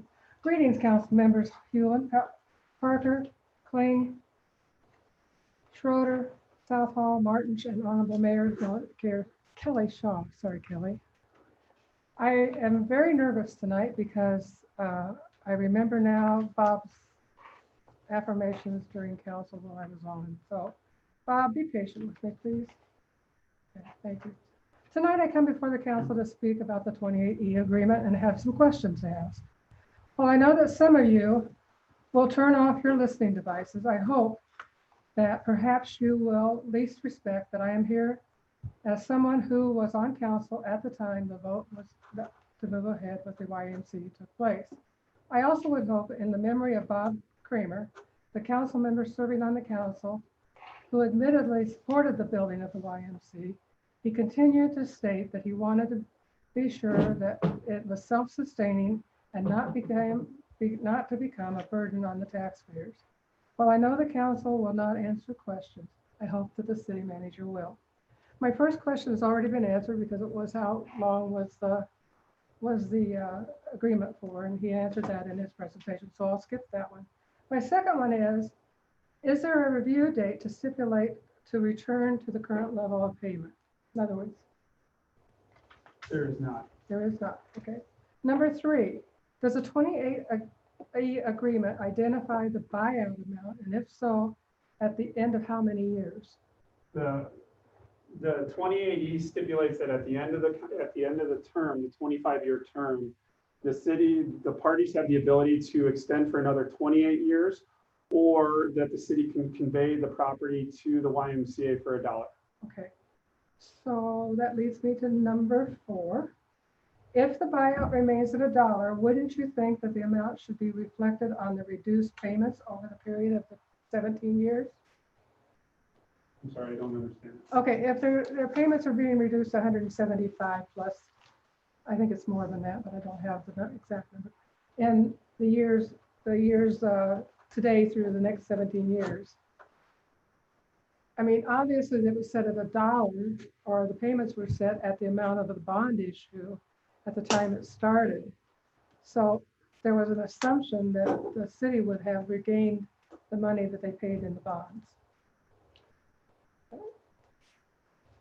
I wasn't here at the time, so I I don't know. Well, I was, but Right, but, so then I would assume, but, the thing, there's a number of things. First of all, the rent payment doesn't pay for the debt. no, It's done through TIF. but that Um, wasn't at the time. It was originally, And, go I ahead. mean, times change, obviously, and, you know, I can't speak to what the past was or the rationale for the structure that it was. What I can tell you is that this is the proposal that was requested by the YMCA and reviewed and vetted, and those are the terms. Well, the other thing is, I think you kind of answered this in your presentation too. I said, what would happen if the YMCA pulled out of Indianola? We have a robust Parks and Recreation department within the city that I am proud to say has awesome programs. While they would need to have staff added, and I would think that, you know, I had assumed it might be covered by the difference of payments. As you stated, it doesn't. So, in closing, I would like to think the YMCA is not a business too big to fail, and that if the city bails them out, it will not adversely affect the taxpayers in Indianola. And estimate that their monthly payments are going to be about $58,000 a month, or $5,800, not $58,000. Sorry, that'd be wrong, wouldn't it? And that's all I have. Thank you.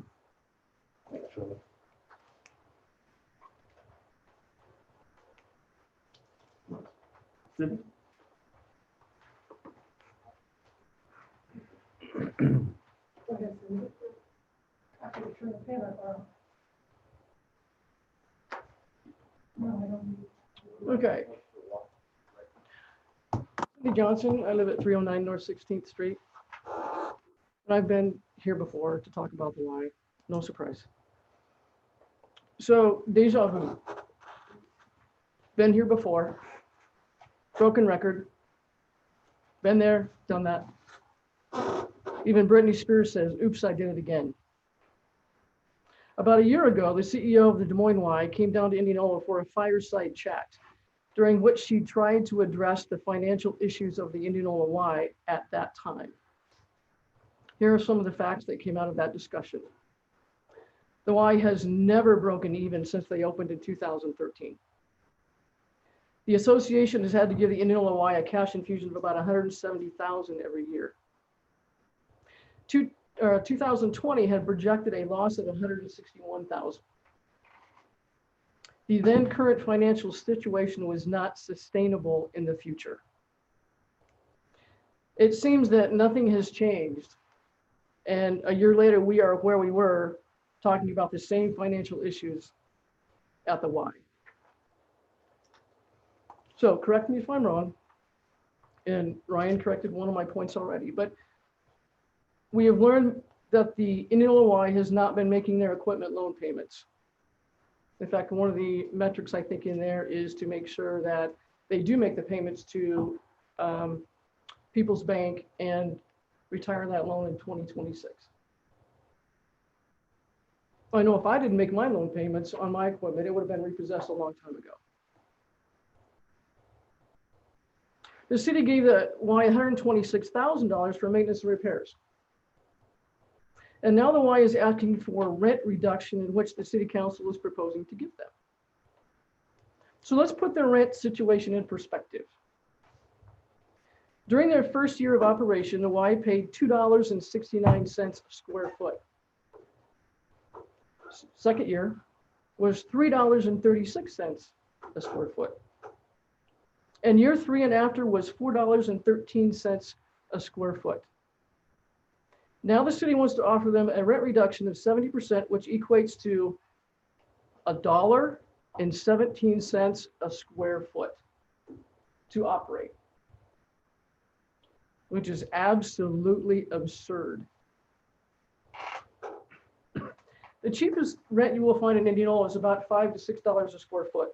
And depending on the space, typically rent may be $10 to $15 a square foot. And let's be clear, the Y knew exactly what they were financially agreeing to when they signed the agreement back in 2011. And I will say again, the Indianola Y was not their first rodeo.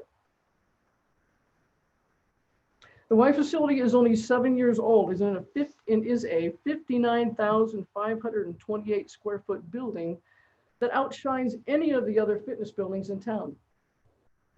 We, all of the other fitness businesses in town, have all retrofitted our businesses to fit into whatever space was available, although not ideal. And we have made it work. I actually have been operating a fitness facility in town since 1998. So why can't the Y? You've got this gorgeous building. Or did the Y overbuild and have too lofty of a membership projections that just didn't materialize?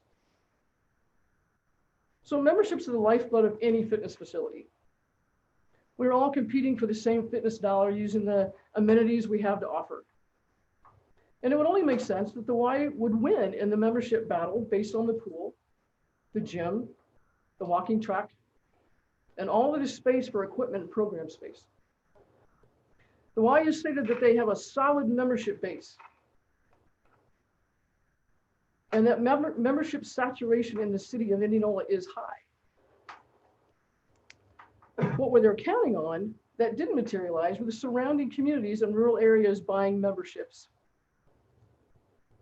If they, the communities and the potential members outside of Indianola, haven't joined yet in 7 years, they probably are not joining anytime soon. And what has the Y done to help their own cause regarding memberships? Have they run any membership promotions? I know they've lost memberships. I know friends that have canceled. So income from memberships is a Y problem. It's not a city problem or a taxpayer problem that we must supplement by rent reduction. So the big question is, why should the city and Indianola residents bail out the Y because of poor management decisions and their mishandling of finances? The answer is we shouldn't. The city has not and will not bail out any other business in town due to their struggling or financial woes. The rest of us are on our own. And struggle is not specific to the Y. We have all experienced the COVID fallout with our businesses, so the Y can't use that as an excuse for lack of income. We all had to get creative.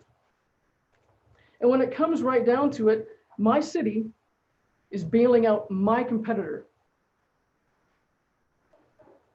It is not our responsibility to keep the Y afloat. After 7 years, one would think that the Y had figured out their cash flow and expenses. Instead, they're asking us to fill in their zeros. The Y is not a woe is me business, although they would like us to think they are. They would like us to think that they are so needed in this community that we should all feel sorry for them and just give them money to operate. Not money they earned in the course of doing business, just given to them because, well, after all, they are the Y. So this Y and the Des Moines Association that is so financially burdened is not doing so bad. In 2018, their tax return said they had $20 million in cash and $83 million in assets. Not bad. I don't think they're hurting. I'd love to have that in the bank. But that's what they want us to think. So I did a little more digging to determine how much of a gift this possible rent reduction would cost the citizens of Indianola. If the city approves this amendment to the current 2080, over the remainder of the agreement, the city would lose approximately $3,160,000 of rent. Now the rent money, or a majority of it, again, I'm corrected, does not go, it goes into the reserve maintenance fund or does not go. The rent goes into a maintenance fund for the wellness center, and that's what it's used for. So the 126,000 that was referenced earlier, that was used to maintain those various components of the facility that we're required to maintain. So anything that the city spends on the Y is coming out of that fund. So zero tax dollars on that. Just really quick, the loan payment regarding Peoples, they were making loan payments. The issue that the advisory board identified is that they were only paying the interest on the loan, not interest and principal.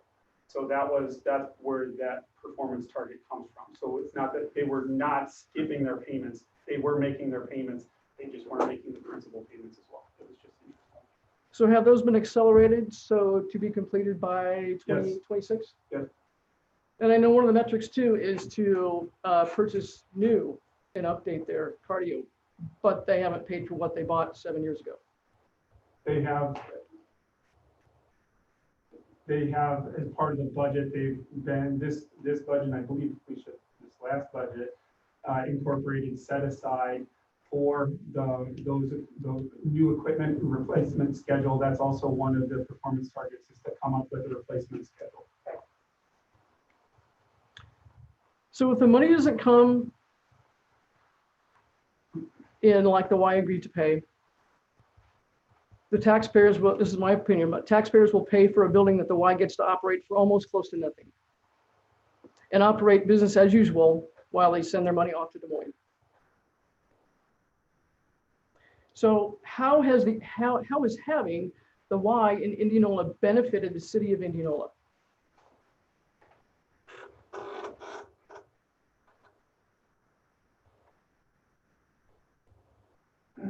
The answer is nothing. They have not provided the city of Indianola with anything different than what the other fitness facilities have offered the residents of Indianola. Not one single thing. And I know you're shaking your head, but let me speak. So when we have the fireside chat, and I don't have that with me, on the back of the numbers, there's a listing of all the programs that the Y offers. And they were categorized by programming and community and fitness or something. And I went through each of those items listed. And I check mark. Park and Rec does that. Fitness facilities do that. The only things that I couldn't check mark were the pool. That's it. Everything they listed is duplicated either by Park and Rec or the other fitness facilities in town. So you can't tell me they offer anything more than what the rest of us offer. Yet, so how do they get here? How can they not survive? If they're so wonderful and they offer all these wonderful things, how can they not survive? They got a gorgeous facility. I'd love to have that.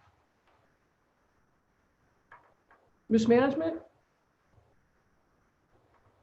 poor financial decisions, and that is not our responsibility. So they have done nothing but take from us since they agreed to come here. And as a reminder, one of the points they made specifically to us that once here and in operation, the city and its residents would not be asked for any more money. That was one of their selling points. But that didn't happen either. So if the city financially supports the Y through rent reduction, as proposed, the city by itself and its actions creates an unfair advantage regarding fitness service delivery in Indianola.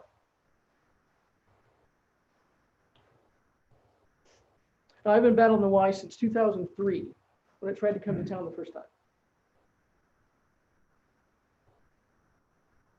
And the story is the same. The names have changed, people have changed, the building size has changed, but the premise has not changed. Y has come into town begging for free money to build their beautiful facilities. Every year, they ask for more money just as a gift in their capital or their annual campaigns. Who gets free money? I can't go to my clients and go, hey, can I have another $100 just because I'm doing some good things? That doesn't happen. The Y gets to do that. And I get that you have to scholarship people that can't afford memberships.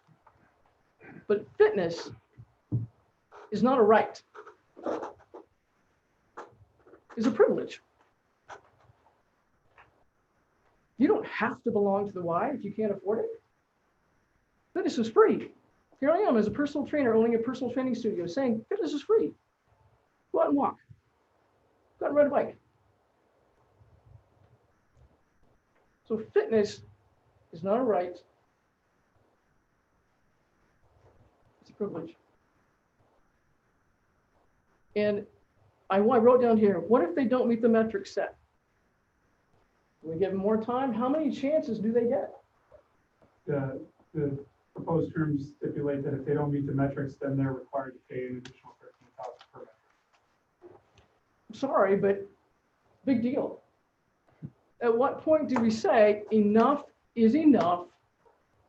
Get out of town, quit asking for money, and go back to Des Moines? Because you didn't follow through with what you promised you would do, and we're tired of just giving you money so you can operate.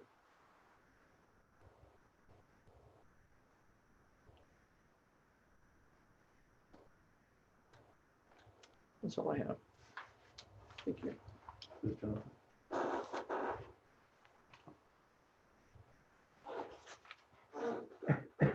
Anyone else want to speak to that? I'd like to talk about Jonathan Neal, 501 South First Street. I want to thank you all. Okay, you have a thankless job. You really do. You're not going to hear from people if you're doing your job well. That's just the reality of it. When you have internet or electricity at your house, do you thank the electric company or the internet provider for that? It's kind of the same thing. So, I mean, it's just the nature of the beast. I don't think we need to give the Y any more money. They made an agreement with the city and they need to stick to it. Are they threatening to pull out? Is the Y threatening to leave? Is that why we're talking about a rent reduction? You're the CEO, aren't you? They have indicated that if they don't, they financially probably would not be able to be here, and they would likely give the 2-year out. How much did the building cost to build? How much? 14.5 million. And the rent reduction would save the YMCA 3 million? How are we paying for that? If the taxpayers aren't paying for the upkeep, where's the money coming from for the building? The building is paid through TIF. What is TIF? TIF is tax increment financing. So it's taxes. It's for the facility, yes. Okay. The facility is a city asset. The city owns the building, much like this building. But the rent doesn't go towards, No, the rent does not go towards any of the debt owned on the building. The rent goes back towards, as a landlord, it goes back to the city to take care of the responsibilities that the city has in maintaining the facility. That's all spelled out in the agreement, who's responsible for what. okay, thank you. So, I mean, we're paying for the building. I mean, I think it's cool the Y's here, but I mean, they need to uphold their agreement. Thank you. Thanks, Mr. Neal. Anyone else? I don't have my sheet filled out yet, but may I complete that in a second? You don't even need to complete it, Jane. You can just talk. Good evening, elected officials, and I'll be short. I'll be less than 3 minutes. My name is Jane Whalen. I live at 511 R63 Highway, and I came to just listen this evening, but I will say I agree that we are extremely negative and we need to look at the positive. We need to get good information out. And personally, for Jane Whalen and my family, whether I use the Y or not, I am a member, and I think it's better for our community. I know you, ladies and gentlemen, will make the right decision for the community. I know Heather will abstain. I think it's important. If I was someone moving to our community, I believe Cindy in competition, so I understand that. I understand that's hard to run small businesses. However, I don't think we can fall back on it. And if I was new and moving to Indianola, I would look at the school system. I would look to see how city government is run, and I'd be thrilled to see that there was a Y in Indianola. Thank you. Thanks, Ms. Whalen.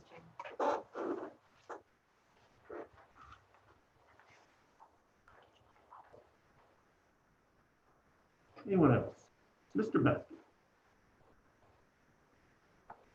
still shudder a little bit when you walk towards me. You'll be all right. It's from high school. You'll be all right.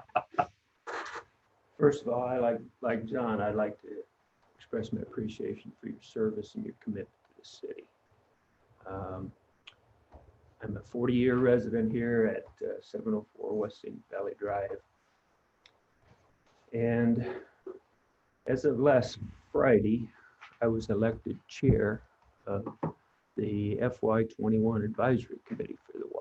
So Ryan will be moving into the past president's office, and Angie Jensen will assume my role as vice chair, and I'll be coordinating that advisory committee over the course of the next year. And then as elections come and go, we'll see what happens. And what I'd like to have you know is that I financially support the Y through a membership and an annual campaign, but I also support, our family also supports the Indianola Performance Center run by Cindy Johnson. And let me tell you, we are thrilled that both of those facilities are here, simply because they meet two separate needs. Now, a lot has been said, and I'll try not to take a lot of time, but feel free to cut me off when you need to. But I understand small businesses. Nancy and I had a small business, and competition is tough. But what I'd like to do is share with you some numbers and some facts about RY and how we function and what we do. Every single fitness facility in this community probably offers some sort of personal training. Some built their program on that. They built their business plan on personal training. Well, the Y has personal training, but in 2019, folks, we only had 13 individuals that took advantage of that. Now, some do in-home training where they send their trainers or the people out to the various residents, and then they perform those sorts of training activities right within the home. Y does none of that. Some do semi-private training where you get together 2 or 3 people. The Y does not do any of that. We cannot function on our small groups unless we put at least 4 to 6 people in there to make it financially feasible. So personal training, yes. In-home training, no. Semi-private training, no. Many of them will run what they call a small group or a boot camp. We do that at the Y, but as a paying member there, if I want to participate in one of those activities, I have to pay more, which I gladly do because it's the type of service that I need. So we have small group boot camp type classes, but folks, we only had 8 of them in 2019, just 8. Now, some folks, there are some businesses in town focus on youth fitness and athletic development. Matter of fact, there's a business right down the street there from us that focuses on athletic training and youth fitness. Honestly, the Y does not do that. If there's a youth in a fitness class, they're probably there with their parents. Athletic training, we don't do that. Others do, but that's their business plan. That's their part. That's their in the community, if you will. So we do have a program called Senior Fitness out there. It's called AOA, probably one of the most popular classes we have out there. A lot of people get in it. Mostly, I would say it's over 65, but I would guess, just knowing the makeup of that, Cindy is exactly right. They're there for AOA, but they're also there for the track. The recreational pool is a big draw for a lot of those senior folks. The recreational pool is a big draw for those with physical impairments that they need to be there on a regular basis just to get in the water. That is their physical activity. So Cindy's correct in that. A lot of times the Y draws people simply because of the facility there. But in general, you can say we're in fitness business. I'd like to say we're in healthy living. So is fitness a right? Cindy's probably right. I go out and run and walk many times in the morning, do my own thing, but I also need to go over that why for a lot of other things. That connection with people, that work with the group, that interaction with staff, those sorts of things are important to me as a person. Now, you know, what did we do for the community? Well, in 2019, we had 41,390 members swipe their key card out there. Using the facilities or participating in the various programs. Now, I don't have any facts on this one, folks, so this is just strictly a guess right off the top of Mike Bethke's head because I'm out there every single day, basically. But as I look at the people out there, I would say 60 to 70% of those individuals could not handle the pricing structure of many of the other fitness centers in town. I know what the pricing structure is for at least one other fitness center in town. And as I look at the population out there, I don't know that they could handle that. So are we providing something for this community that the other fitness centers can't? Yeah, I think we can. Simply because of the pricing structure. Now, you could say that as a positive or as a negative, but I'll pick up on Jane's comment a little bit. But what economic draw does the Y bring to our community? I wonder how many people, I know of at least a couple of folks that build houses in this community simply because there's a Y here. So there's a draw there. Now, maybe it's not $1 million draw, but folks, I came in '82 and the place where I live right now in Scenic Valley was probably belonged to Bob Downing, to be honest with you, and was a pasture. And it just keeps growing. And you don't plan for what's happening right now. You plan for what's happening 5 and 6 years down the road. So let me take you back to 2019 because Cindy is actually very much correct. The deficit in 2019, FY19, was $178,704. Okay, you get that? That's a big chunk of money. And it's going to be a chunk of money over the course of time. But here's what a lot of people haven't told you. We invested in the health of this community to the tune of $167,990. Now, if you do the subtraction there, there's only about $11,000 difference. Now, that investment in the health, and I thought about this many, many times. You know Sid Dyer? She did a little class out there called Tai Chi. Probably had 15 to 20 people in it. Every one of them was probably older than I am, okay? And the purpose of that Tai Chi class is to prevent falls, okay? Then I got thinking, how much does it cost to send an ambulance out to pick up somebody off the ground or off the sidewalk that probably is not being fully reimbursed by Medicare or Medicaid, which is probably what you're after. So the city eats that cost. So you don't look at those things in terms of numbers, you look at those things in terms of people and their health. So we're in a catch-22 because, see, a lot of people would say, well, just don't give them that reduced rate.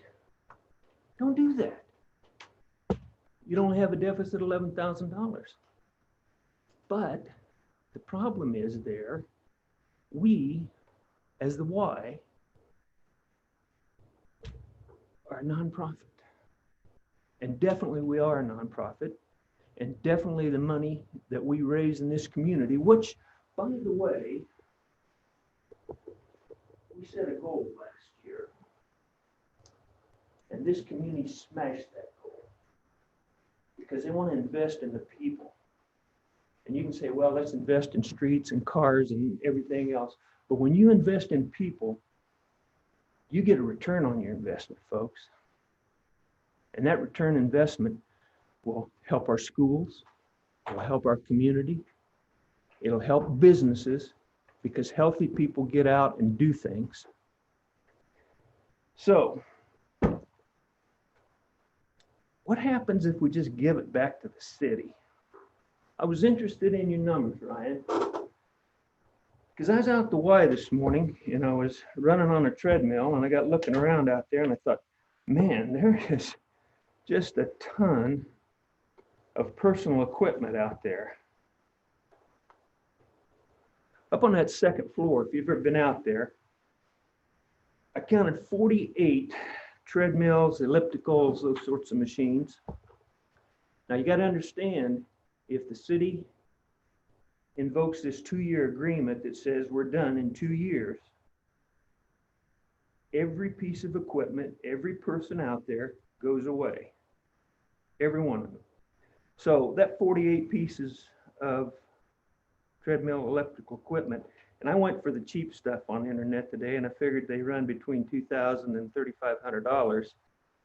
You take 48 times 2,000, you got 96,000. There's 25 cycles out there.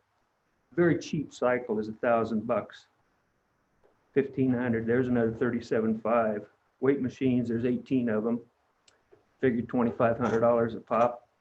45,000. Free weight stations, 11 of them. $2,500 a pop.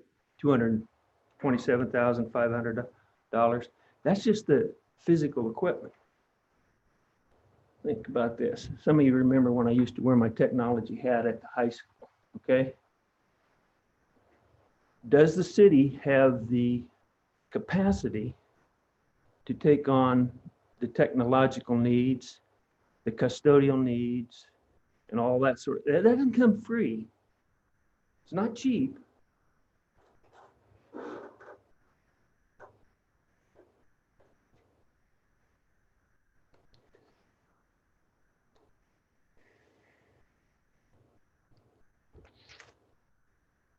Well, I'll tell you, in the week of December 2019, 1 week, we offered 93 classes out there. Somebody's got to teach those. Somebody's got to be compensated for those. Yeah, the city does have a very excellent Parks and Rec. That's one of the things that draw people to this community. Okay? But do they have the capacity to deal with 93 classes a week? Do they have the capacity to deal with 2 additional pools? Do they have the capacity, as Ryan told you, we no longer have to deal with the lawn mowing maybe and the snow removal and those sorts of things. So yeah, you can look at just straight numbers, but sometimes you have to dig a little deeper to get the true cost of if we come back to the city. And I'm not sure, you know, I don't know where Ryan came up with it. I was pleased it was close to 300,000 to 500,000. I came up with about 250,000 just for the equipment. That's not counting the computers or the office furniture or the amenities that are out there. I think it's a lot more. And that's not counting increase in city employees, because, you know, thank goodness, Bob, for our IPERS. Yeah. But everybody that you take on as a new city employee, they're going to get IPERS, folks, which is not in the city's budget, that's very minuscule. But there are those things that if you let it go back to the city in 2 years, you're going to have a whale of a cost that you're going to have to jump on right away. And now's the time to start planning for that, if you're going to do that. Or if you say to the Y, continue doing the job that you're doing, and we can make it work. Won't be easy, but hey, we're going to have something to do in our retirement, right, John? Thank you for your time. Good stuff. Thank you, Mike. No, probably not. Probably not. Thank you. Anybody else? Any questions up here? Just another quick question, just to reiterate to Ryan. We put no tax dollars into the operation of the Y, correct? That is correct. It's easy to say whether we like it or not. We're up here, we're trying to make the best use of the city's money. But if we were to say to the Y, you're gone, then you're talking a lot of tax dollars that we would have to take over. And it would all be tax dollars, actually, but we'd have to put. We would have to identify where that money's coming I from. just want to make sure that's clear. So. But the TIF would still be, Right. That would pay for the debt service on the notes. That wouldn't go into operations at all. My concern about TIF is that a tax increment financing takes money out of the pockets of other taxing entities such as the school board and the county. Yeah. And so that's extended, that places them in a tough spot. And there's a process. So what it does, the way TIF works is it freezes the property tax at the time that urban renewal is identified. And then the growth is what goes into the TIF fund.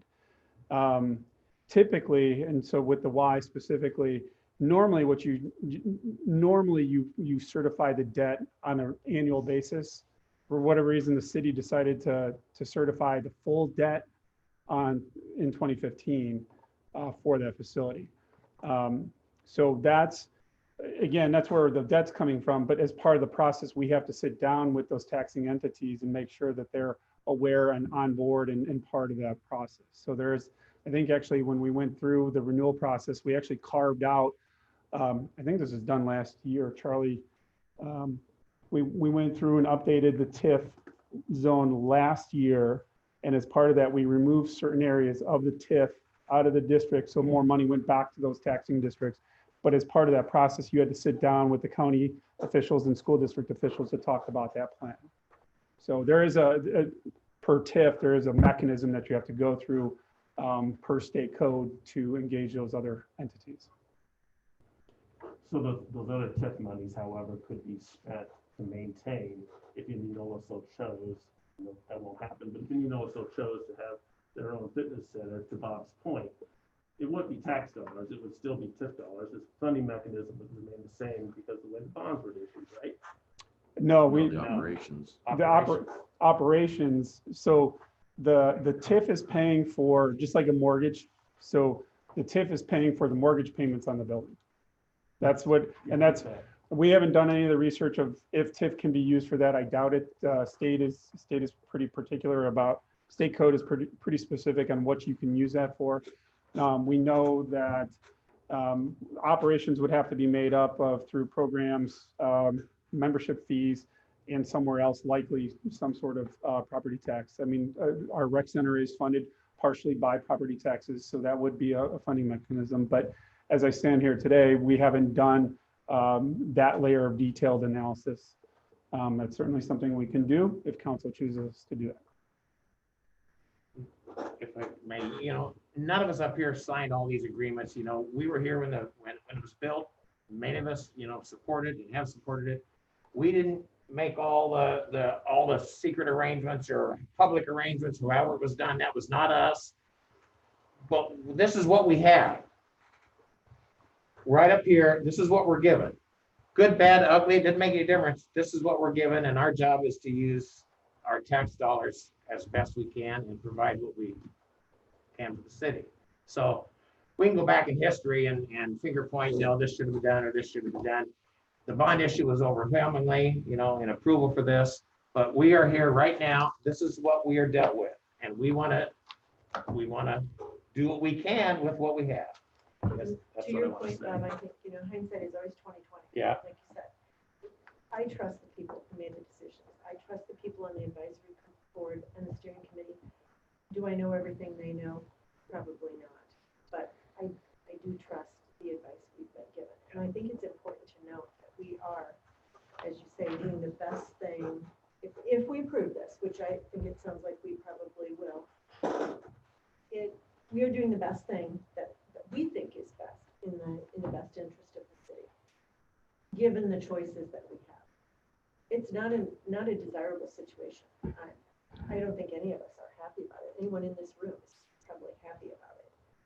but tenants are gonna ask for reductions. I mean, I was just talking to a senior level executive in an insurance company in Des Moines the other day, just a longtime friend. Fleets are sitting everywhere in the community. This is the tip of the iceberg. And I know the problem was here before COVID hit with the Y, but we haven't seen the beginning of it yet. So we have to do the best we can do with what we have. So welcome any questions anytime, I guess. I got two questions, one of which I'll send to Andy tomorrow. When we go to the Department of Revenue's website, it lists at debtreporting.iowa or debtreporting.iowa.gov, lists 3 different general obligation bonds. 2013B Urban Renewal YMCA, which is the one that shows up on our long-term debt schedule on our budget submitted to the state. There's a 2012A YMC funding with maturity of 2029. And then there's a 2011 EYMC project of June the 1st, 2031 with final maturity. I don't expect Andy to go and weigh in. He's probably listening, I'm guessing, but I will send that to you. The only problem with that is that it shows up on the state, but the only place I see it showing up on the general obligation bonds is the one at 2013B, the Wellness Center. So I'll send this separate email. The only other question, which is much less complicated on budget, is do you know if would the city still be liable if snow moves to the Y's responsibility? Thinking about deep pocket share, is the city still liable if somebody falls and breaks a femur? The 2080 agreement would address the risk and who's responsible and would identify the transfer of risk for that. Is that in there? Yeah. Yeah. Most agreements are. Hey, Andy. Hello. What's up? I can send you an email to it. What I see, Andy, is that on our long-term debt schedule on your budget, there are the payment on the 2013B Wellness Center is $406,938. However, when we look at the state list of bonds that are issued there from the Department of Revenue, I assume, or I don't know, maybe not the Department of Revenue, but there's actually 3 different bonds that are listed. Are those other 3 in the budget somewhere, or the other 2? No, the if you recall, the 2019A series was to refund the 2011E and the 2012B, I believe. So there were three TIF bonds with the Wellness Center. 2 of them were refunded last year, if you recall, with the 2019 series. And so that was in order to save $200,000 worth of interest. So that, thank you for that. So that would be. So now there's two bond notes. There's the 2019, and now there's and then the remaining one was the 2013. I don't have the list in front of me. There's a 2013 series. I think it's a 2013A. I'm not sure. So the 2019 then is it in the budget somewhere? I mean, does it show up on long-term debt schedule somewhere? Yeah, it should be in this year's budget. And you may be looking at last year's budget. It's not. It should be in the FY21 budget. No, it's fiscal year 21. So there's the arrow there. Maybe it's called something different.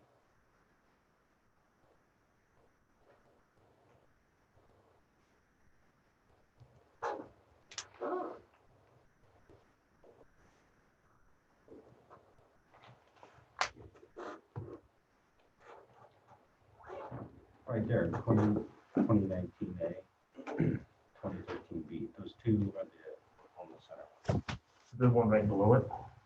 Yeah, you see the 2013 and the 2019. Those are the 2 Wellness. That's what it didn't say Wellness Center, so that's why. That's right. I just wondered why there was a difference between what showed up on the state and here, but that makes sense. Okay, there you go. Thank you. That's all I got. That's it? Okay. Yep, no problem. Thanks, Andy. Any further questions or discussion? I do have 2 things. Yes, please. First of all, Mike, I would thank you. I have served on an advisory board where Mike was the chair, He's very thorough. This will be in very good hands. And any questions you want to ask, he will know the answer, I'm sure. And then to Shirley's point earlier, and I don't know if this is appropriate, something we should discuss, but is there a review date? Can there be a review date? Should that be discussed at a later date? Should there be an amendment now? I don't know what is point of order. But I think it's not a bad idea. If I were the landlord, that's it, on my rental, that's what I would want to do. And maybe it's not a good idea from a legal point of view to have a specific year in place. I don't know. I just think we should talk about that. One of the outlets as part of the proposed terms is that the CEO comes and presents the financial conditions, kind of an overview where we're at, provide an update of the status of contract items. That's scheduled annually. That would be one item, as with any presenter, when somebody comes and presents to the council, there's the opportunity to look at and evaluate at that particular time. As long as that's kind of included and assumed, then I think.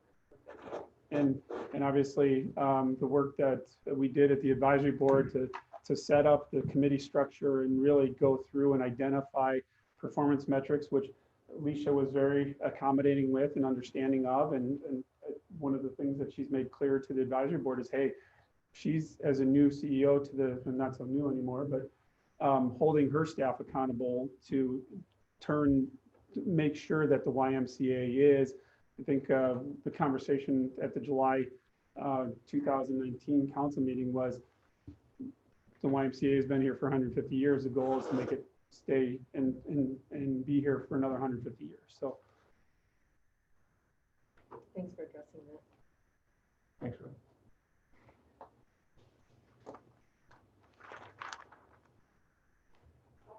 Anyone else? I do think, although it's been a while, we do have a motion and a second on the floor. Is that correct, Jackie? No. Yeah, it is. Yes, we did. Yeah, we did. Okay. I thought we did. It's been a while. We had to get discussion. I moved. Okay. John moved it. Okay. I didn't know that. Did I can't remember. we can go back and verify. Yep, it That's a was. discussion. Oh, discussion. This person's on.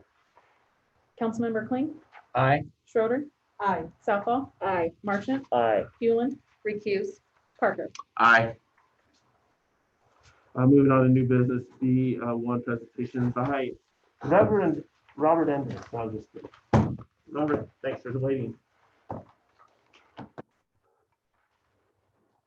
Good evening. It's been a very lively discussion tonight. I expect this discussion to be just as lively, so council members keep up. Nothing better. Provided to you, hopefully prior to the meeting, was a short presentation related to financial audit, which is upcoming. Our financial statement audit for the city of Indianola will be occurring here in the next couple of weeks. The purpose of this meeting is, my presentation tonight is twofold. One, to provide you a little bit of insight into the audit process, and two, to hear feedback from you as members of governance about any questions, concerns you have related to the financial audit that we'll be performing. A couple of quick matters here I want to discuss with you. Just to reiterate our responsibilities, myself as your financial auditor, we are responsible for auditing those financial statements and expressing an opinion on their accuracy in accordance with government or general accepted accounting principles, or in this case, the cash basis of accounting, which the city of Indianola and many cities your size use. The financial statements themselves are the responsibility of management. They're not my financial statements. My job is again to audit those financial statements. Management is also responsible for establishing and maintaining those control processes to ensure the proper reporting and usage of those funds. As part of our audit process, we rely on materiality levels. We don't trust every single transaction, which would be impractical. I'd live at this office. Instead, we consider materiality. We consider what we call risks to those financial statements, and we audit accordingly. Areas of significant risk include unique transactions, things like as a refunding of debt, new accounting principles and policies that staff have to implement, and matters that require judgment, such as depreciation or OPEB liabilities. And those are considered as we look at the areas of focus during the audit. We also look at internal control. Again, management's responsible for establishing those controls. We review those controls to help inform the decisions we make, and we make recommendations to management and or governance if we find areas of deficiency or weakness, but we are not auditing those controls. That's important to acknowledge that an internal control audit is a different type of engagement. Rather, we are just reviewing those processes to establish the procedures that we'll be performing. There are several different benchmarks what we use as we perform these audits, as we identify those areas of risk. Some of those are qualitative, some of them are quantitative. Because this is a public entity, that concept of materiality is tightened to recognize the fact that these are taxpayer dollars and need to be treated accordingly. We also consider the possibilities of federal awards and other regulatory requirements that also may tighten what we consider to be material. We will be out doing field work here in just a couple of weeks, beginning August 17th. Our hope is that by October, we'll be presenting information to staff regarding that audit report, and hopefully be back in here this fall, maybe even, certainly the goal is by end of the calendar year to present again to council the final results of the audit. Again, one of the primary reasons for me to be here is to hear from you.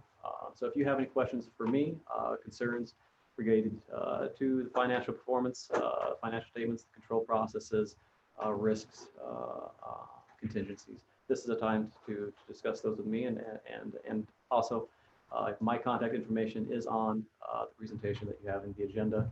If something comes up in later on, please don't feel free to reach out to me and ask those questions. I have a question. I don't know if it's appropriate for you, or it's a kind of a functional, and maybe Mike wants to answer. Do we have any idea where we're at with producing presenting this meeting in a better format? Would that be through IMU? I mean, like, it's on YouTube now. It's difficult for people to hear, especially with the masks. I don't know if that falls into this or not. To present the city council meeting like in a better format for people to hear. So we presented on, there's the, we presented on YouTube and via Zoom, but via Zoom is through YouTube. If you're talking about cable, the cable stuff, I know as part of IMU's acquisition of the MCG product, because it was previously on MCG, it's partially on Mediacom, but that's on a limited basis. I think you guys said 2022. Yeah, 2022, 2023, we'll probably have that capability, or at least working towards that direction. Right now, it's just financially, it's not probably top priority for IMU, specifically IMU. Sorry, I probably asked you at the wrong time with the wrong person. Just wanted to make sure I got it. Any other questions or comments that I can answer for you this evening? Thanks, Robert. Thanks, Robert. Thank you. Speaking of IMU, item 2 under new business is a presentation of annual report by IMU. Welcome to the IMU manager as well as board member Mike Rosner. Thanks for having us.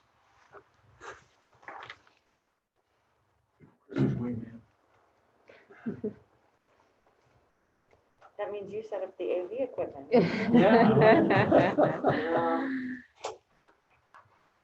Alrighty, Robert, back there, I guess a good time as this is all warming up to kind of update council. A couple of weeks ago, the IMU Board of Trustees voted to hire or to put under contract Denman & Company for that financial audit. And so while I think there's a financial presentation or financial component, that complete financial report, so I'll be back to present that when Denman & Company has performed that audit. And right now we're expecting mid-December timeframe for that. And so for now, I'm gonna touch base and give you kind of a operational and financial condition update as IMU sits right now.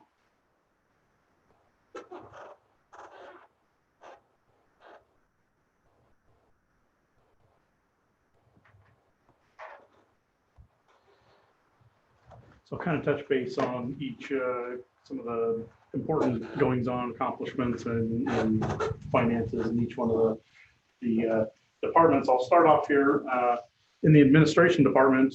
I think probably the single biggest undertaking for that group has been implementing a new billing and accounting system software. And we did go with the Elation platform. And some of the benefits of that, we're expecting to see out of that are reduced credit card fees and third-party processing costs. We had some third-party vendors. We are taking those in-house and working and leveraging some of our credit card fees for overall savings, and that'll, as some of those credit card fees are passed along to the sewer departments, that'll provide a benefit to the city as well. From our customers' perspective, there will be a more modern online experience and it'll have greater capabilities. At launch, it's been pretty much a payment portal where people can receive those electronic bills and make those payments consistent with how they've been able to in the past. But there's features and software capabilities, trackings, and reporting capabilities that have yet to be implemented. Those should be able to provide our customers with a greater information as far as usage patterns and items, comparisons to peers and those like.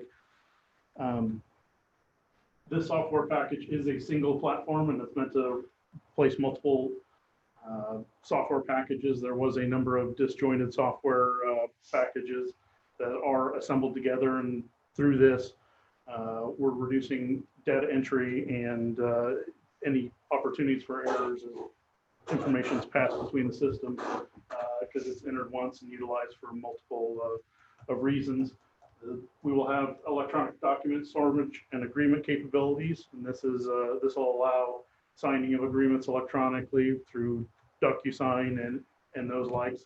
So we'll be able to reduce our customer trips and at some point implement some processes for fully electronic sign up of utilities.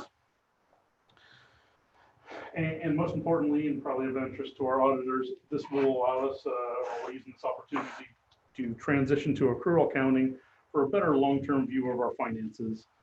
And unlike the city that issues their financial statements on the cash basis, the utility, when they do all their bookwork and accounting on the cash basis, is required to convert those into a more accrual-based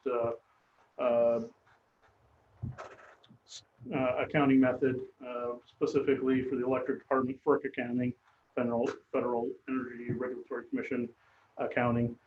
So creating that accrual accounting as the base will make those reports easier and more accurate, be able to present to the trustees larger amount of information that should be helpful in future decisions and decision making. So far as the electric utility, the big going on here is, for right now, we've started the engineering for phase 1 of our electrical undergrounding project. And that project really, is a couple-fold. One benefit that we'll see out of that is purely aesthetic. Underground, get the electrical wires off the poles, keep those trees more grown naturally, those type of things. So certainly in a city aesthetic, but also it'll be new, modern equipment and undergrounded, and there's a level of reliability that goes with that. And so residents can expect when the wind blows, those power lines aren't overhead and aren't as susceptible to any of those failures. We've also purchased 200,000 gallons of diesel fuel at historically low fuel prices, a little added benefit of the COVID. As far as infrastructure goes, the big projects that have been recently completed or completed in and around June are Heritage Hills Plat 10, Autumn Ridge Plat 3, Scooters and People Bank as well. And throughout the year, the electric utility works on IUB inspection items, maintenance of overhead and underground transmission lines. So the electric utility is A- stable rated from Standards and Poor's.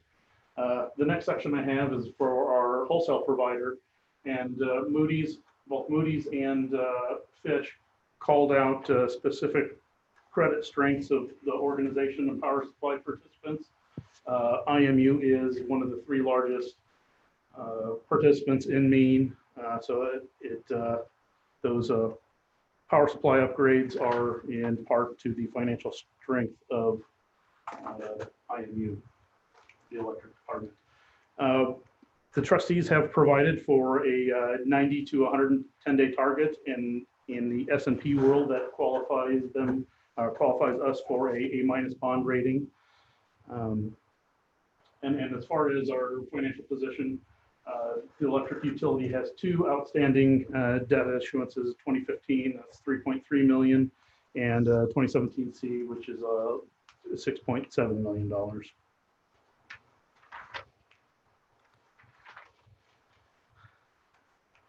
So onto the water utility, there are two debt issuances outstanding.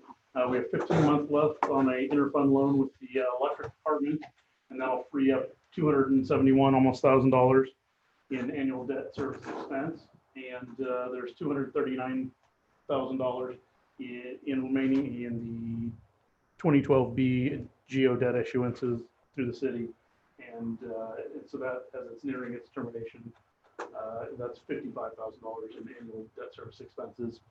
The capital projects that have undertaken for the water utility, 1,600 feet of water main was replaced with West Boston.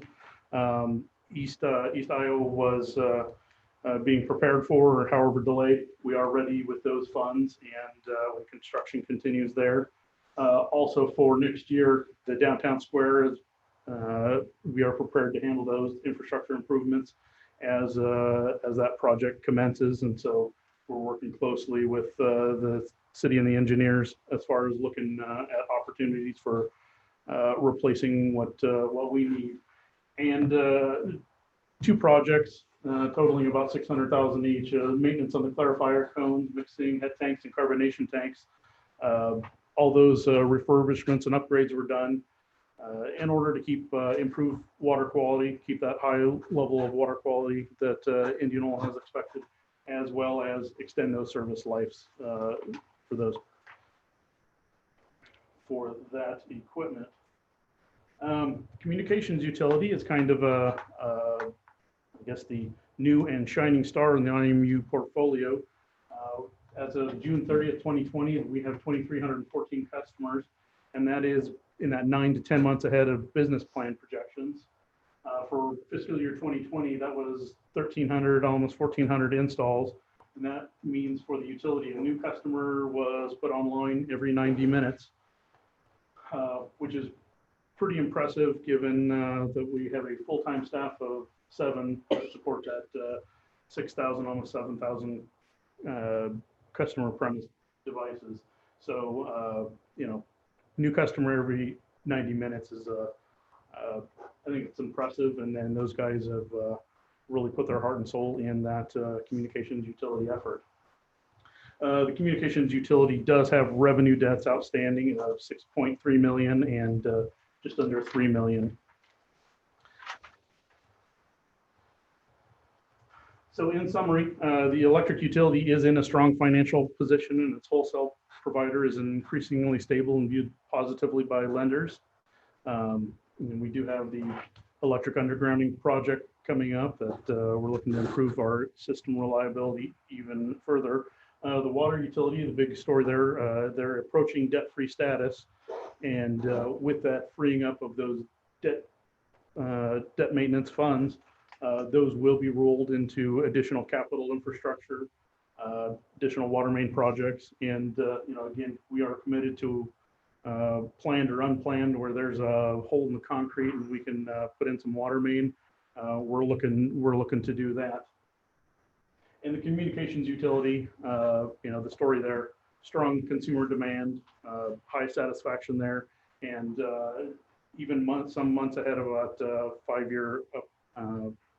5-year business plan, we are approaching that break-even status. And so by all means and by all indications, things are going very well with that utility. And with that, I'll answer any questions you may have.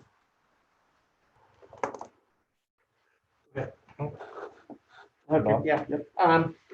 some of us up here sometimes, not rightly so, but up here sometimes the ones that sometimes receive calls from the public. And, I try and forward them on or tell them, you need to call IMU, I can't do anything about whatever problem you have. But the number one, and I will say, the number of calls have really lessened. There haven't been near the calls. But of those calls, no matter what the problem or complaint, and it was typically billing was the big one because you were converting over, and I understand that. But the other side complaint that I was always getting was on behalf of customer service. In other words, the people would tell me, and they say, when they told me they'd call tomorrow and nobody's ever called, it's been a week. Okay. And that happened to my wife several times. Nobody ever called back. So I got on and I texted, the board of trustees, and the next day I got a call. Yeah, you did. And apology and everything else, and everything straightened out just, in a jiffy, and it was great. It was well worth it. It was fantastic. But I shouldn't get any extra service over other customers. And I doubt you guys, I don't doubt you make the director call every time there's a problem. My point is I would really like to see that a big priority of the utility is to work on that side of the customer service. If you don't have an answer, try and find the answer. But if somebody's gonna tell a customer, "Well, call you back, I'll contact you tomorrow," at least do so, even if they don't have an answer, because otherwise they're just left, with nothing. And that to me is important thing, because I know at the city, that's been one of the number one things that Ryan and all of us have really thought is so important, that idea of customer service. We're here to serve the customer. So I wanted to bring that up as something I really think I would like to see, and I don't know how you record calls or when you keep track of calls. I have no idea, but I would like to see something that is a big push on the customer service. So they at least feel better about the problem, Yeah, let me address those things. And I do appreciate your comments, and I talked to a few of you. The conversion to the relation system, along with the COVID environment and everything else that was going on, was very challenging. Conversions in amongst themselves, those of you that are going through them, understand that. We as trustees, Chris as general manager, we appreciate that we are not where we want to be from a customer service perspective. But to put some things in perspective, I know when I called the office one morning shortly after that had happened, in our voicemail box, I believe the right number we had was 240 voicemails. Okay. The next day we had 103. That's a lot. And these are not situations where these are 10-second phone calls. We changed things, and you guys will recall when we talked to you, a concern that we had shared by you all was this conversion and trying to educate people. So some of the stuff was just educational stuff. It's just different. And then we had some messes up. I mean, we had some things that didn't go the way that they were supposed to. Some of that was human error. Some of that was other situations. So I guess I would tell you that we at IMU are committed to providing service. In my world, it is unacceptable to not have a phone call returned. If I tell you, I'm going to call you tomorrow morning, but I damn well going to call you. Okay. Now, if I can't do it, then I'm not going to set the premise up and say, hey, it's going to take me a while to get you an answer, but I will get you. And I would tell you, I did not give you special attention. When I get a phone call from a ratepayer or one of the people in the community, I jump on it. Quite honestly, I don't get that many. But I take it seriously. Chris takes it seriously. And so when we're made of those situations, we're not perfect. And I sincerely appreciate your feedback. We really do. We believe that the service that we provide to the community, particularly in the form of fiber and so on and so forth, by and large, the vast number of comments that we get are very positive. And that does mean we haven't had a couple of hiccups, and we're trying to get better. Thanks for my long-winded explanation. Thank you. Greg? Yeah. What's this elation costing? The all-in purchase price, module wise, is about $500,000. Because I kind of remember seeing a contract. Are they still working on it with whoever the company is? Are they still working with you on trying to get this thing figured out, or are they out of it now and you're?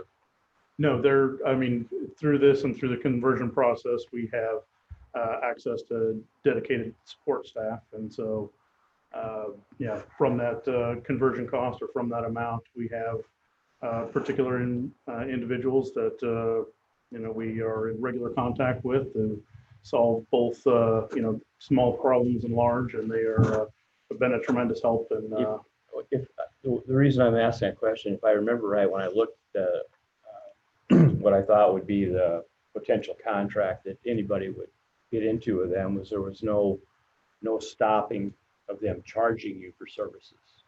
So our charge is ongoing as there you are, I think just like our current software package, the Civic folks, there's a maintenance component.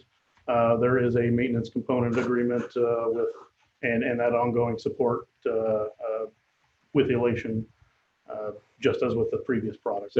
So where do you feel like you're at in the process? I mean, are you where you need to be today with Elation, or what's the drop dead date of when you think you'll be where you need to be? I guess a little bit of question. The process, the software, the ongoing operations. I mean, there are always maintenance issues and maintenance with that, continuous upgrades and. But beyond maintenance, what I'm saying is, are you where you need to be today, or what's your anticipated date of? I mean, a system's always going to have maintenance. That right. But is it working? Yes.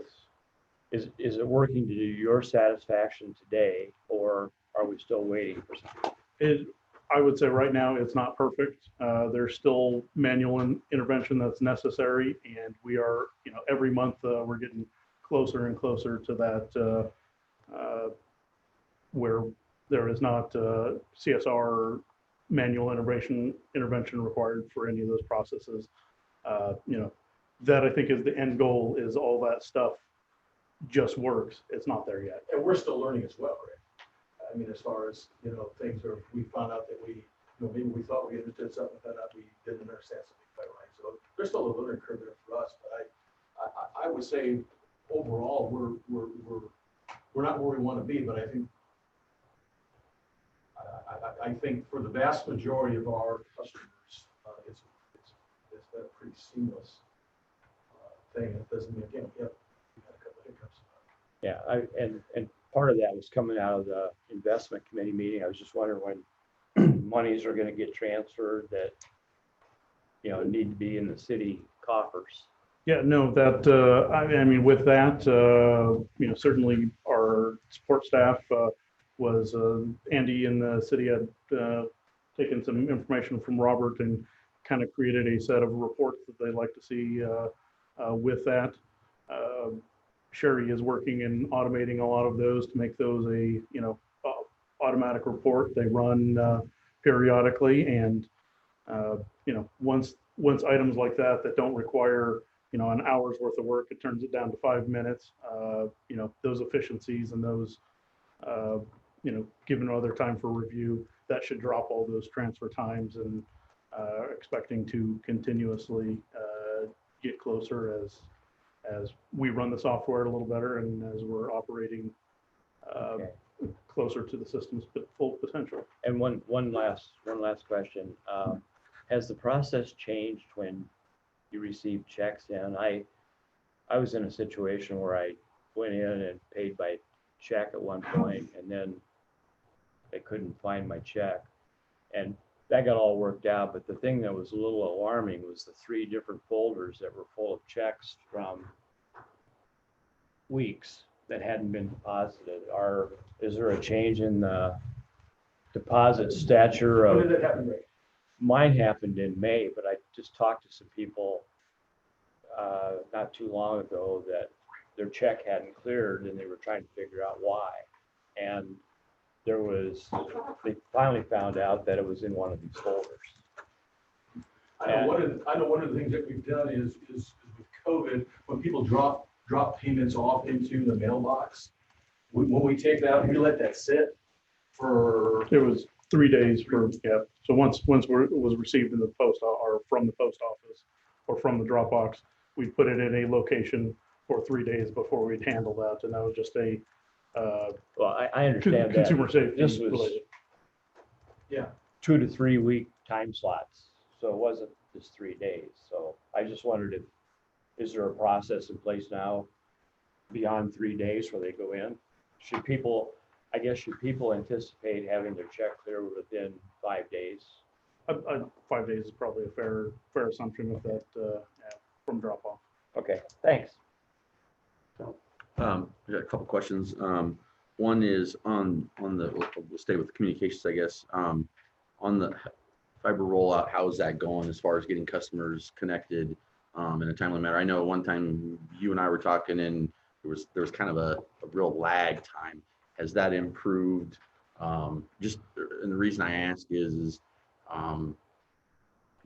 I've heard complaints from people that it's taken too long, and they were frustrated from the very beginning. And I know in my business, if you give somebody just a little bit of concern, they're going to start looking for everything. And so, I know, like I said, you and I had talked about it. I was hoping that maybe that's improved or there's a process for that. We have it down to about 10 days now or so.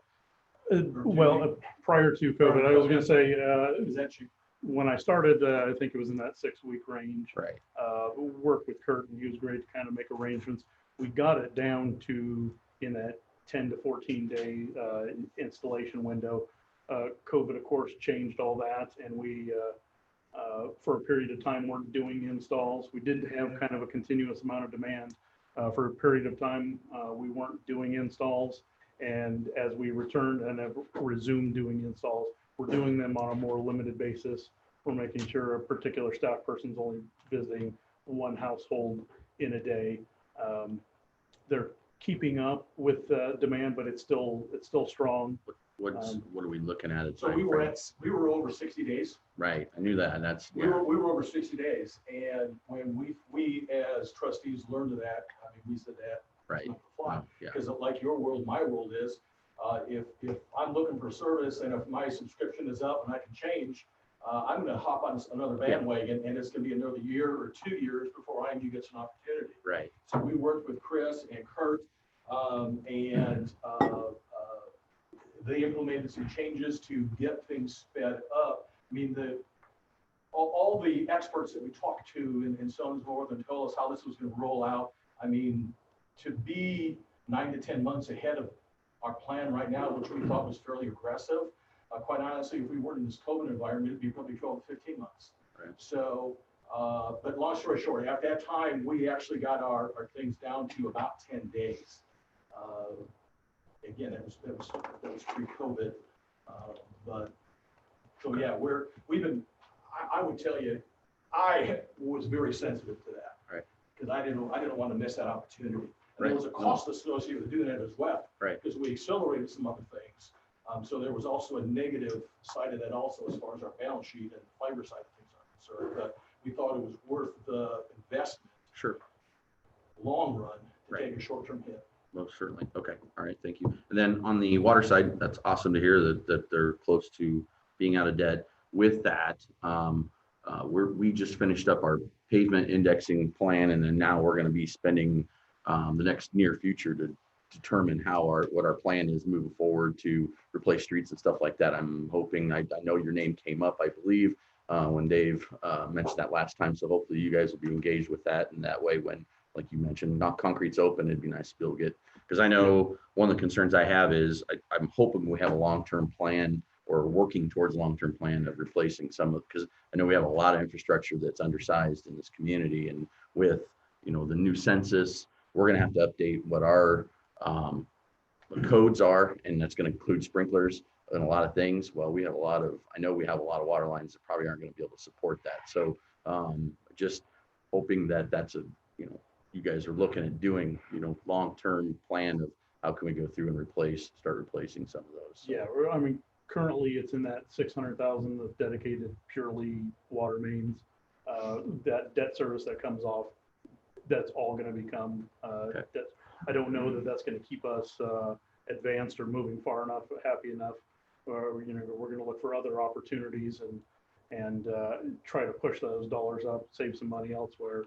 Because ultimately, there are, and it's a nationwide problem, to be sure.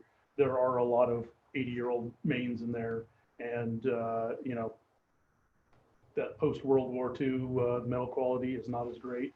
We're experiencing a lot of those costly water main breaks because of that, even though it's definitely not the oldest pipe in the portfolio, it's the most problematic. And so we have a range and a plan of tackling the most troublesome areas first, but we're looking to push those capital investment dollars up, and that'll all be investment in that water infrastructure. And aging infrastructure in any community is a problem. Sure. And I would answer that final question by saying, my perception is I think the city crews and IMU crews get along pretty darn well. If that ain't the case, you need to let us know, because that's not what I'm hearing. No, I think they were cool. Like I said, I just, I know as we start moving forward, I'm assuming that once we're meeting with our engineers and stuff, that you guys will be included in those conversations. Called me a couple weeks ago because there was a question about something, and Lou understood something by being at a meeting that turns out wasn't the case, and so I know they're communicating back and forth. Sometimes there's miscommunication, but I know they're talking. Yeah, I just want to make sure we're working long-term, to improve infrastructure. Yeah, and I would tell you, one of the things on our agenda going forward from a trustee is really putting forward an infrastructure plan. Good. So that's, Glad to hear we it. talked about that just a couple meetings ago. Good, glad to hear that. But it's never good enough, John. No, I know that, and that's probably, that's why we're doing what we can too. I mean, Dave told us it'd take us, $1.3 million a year? So. I remember Bob Sandy told me once upon a time, he said, if we could pave every road in the Captain Warren County, we would save so much money. Yeah. But we just don't have the resources. Yep. Well, Mike, thanks for your leadership, Chris. Oh, I'm sorry. Just one quick, I know it's not a priority, or excuse me, I know it's not one of the high priorities, but it would sure be nice somehow it could be a little higher priority to get the meetings online on TV before 2023. I understand why it's an issue, but that's the one thing that I do hear frequently. Is I tried to listen to the meeting, but I couldn't hear it, and I don't know, maybe there's something internally we can do about that. It just seems like a long way off. Yeah, it does. Yeah, but I was there. Chris can probably address that better than I. I'm really not in the loop on that aspect of it, but I guess I hear your concern about that, and I think from a community perspective. Again, it's nobody tunes in to watch us. Yeah, with limited funds are our choices. We have been most recently dedicating those extra funds to getting those customer installs. The kind of point of pride and frustration is the business plan had customer install drops costing $900,000, which required our utility staff to do a lot of those installs. But the demand was so high, we've actually spent 1.8 or $1.9 million on that already. And that's because with a staff of 3 or 4 people trenching in, couldn't get that done fast enough. And so we've made some, choices or decisions. We've prioritized those installations over and kind of put these on the others on the back burner. It certainly is an important part in that city channel. We'll get there. Ultimately, we've looked at that and said, we'd probably rather get another 100 people installed instead of dedicating that cash immediately. And ultimately it is coming down to a financial decision. I understand. I just think it would help diffuse some of this confusion and, concern that there seems to be in our community, but I understand what you're saying. Yeah, no, taken, and certainly we'll provide that feedback to the trustees, and with that, if there's a report prioritization necessary, we'll do so. No mask. Yes. Well, I We don't mean, have to you will be worry. able to Oh, yeah, be yeah, heard yeah. better. It will, that is part of the problem. Mike, thanks That for was your- over your head, wasn't it? I I saw that. I saw Thank you. Thank you. Thanks, Mike. Thanks, Chris.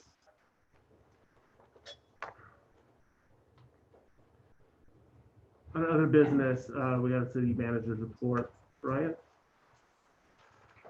Thank you, Mayor, members of council. This item is discussion and direction regarding recommendation from the fire department about mutual aid. Captain Hurt is here. Chief Chia is on vacation.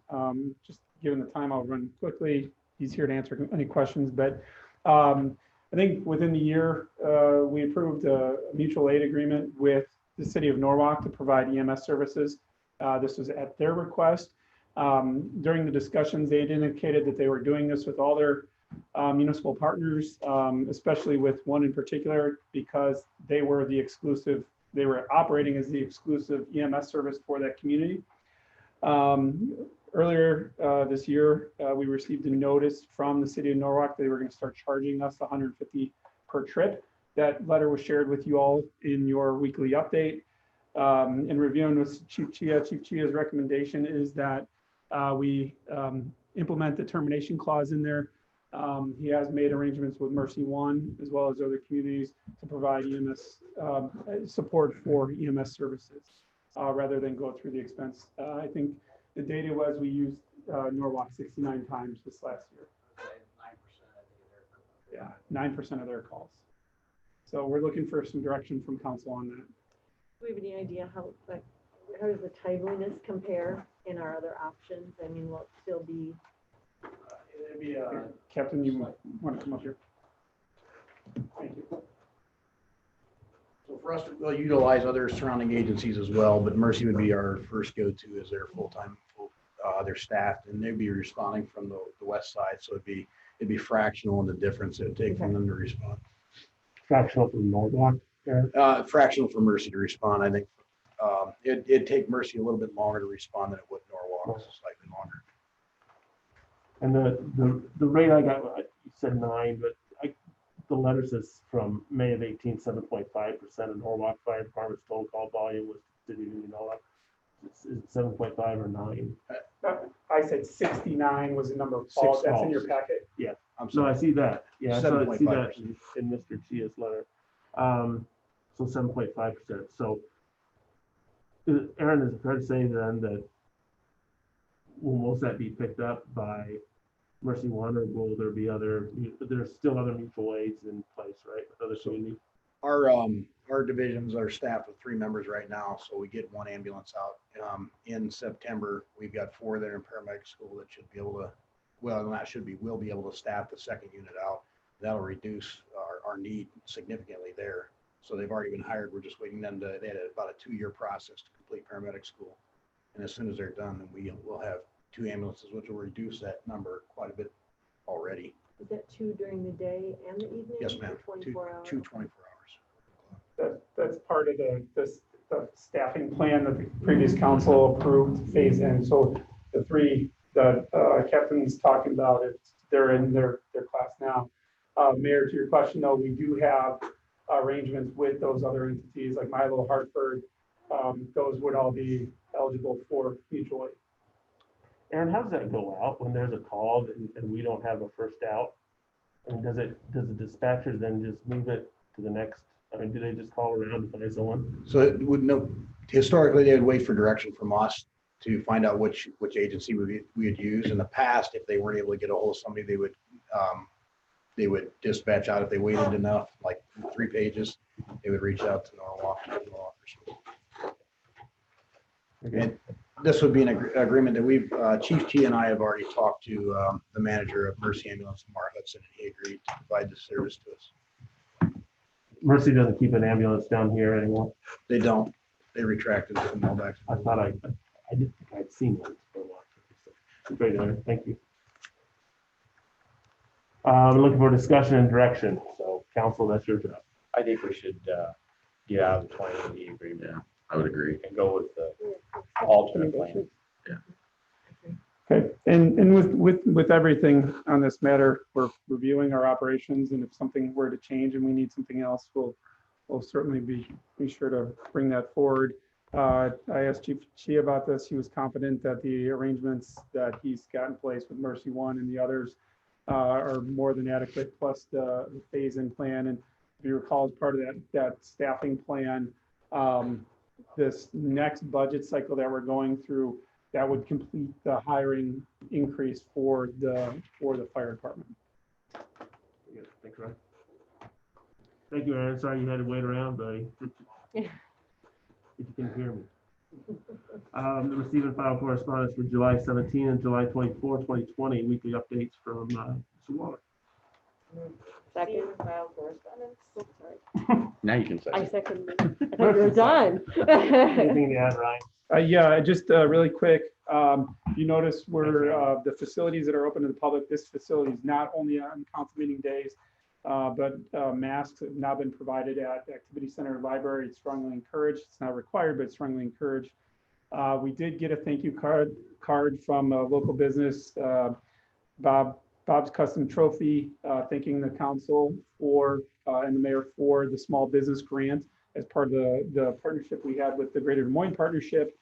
And then work on the square parking lots is going to begin tomorrow. I work on roadway in the industrial park in front of Cementech begins this week also. And then, I'm sorry? Starting Yeah. today. Yeah. So that's been in the weekly updates, and we've been providing the businesses in the industrial park with notifications on that. And then just those watching at home, we're going into closed session. There's nothing on the agenda afterwards. I think Alex is going to keep it running. Obviously, the conversation won't be broadcast, but there's nothing on the agenda for action. That's right. Just receive and file correspondence. Move to receive and file Sorry. correspondence. Yeah. You're in the house. I took a break. Just don't pull a Frank drum. Yeah. Councilmember Marchant, Aye. Hewlin. Aye. Parker. Aye. Kling. Aye. Schroeder. Aye. Southall. Aye. Very good. Item B is enter the closed session in accordance with Iowa Code Section 21.51J to discuss the purchase or sale of particular real estate only where premature disclosure could be reasonably expected to increase the price the governmental body would have to pay for that property or reduce the price the governmental body would receive for that property. I so move. Second. Second, we are in closed session. Councilmember Schroeder. Thank you, Lieutenant. Southall. Aye. Marchant. Thank you, officer. Hewlin. Done a great job. Aye. Parker. Aye. Kling. Dog Aye. situation, I appreciate it. Yeah. I Yeah, like it to was- be they were honest. clean.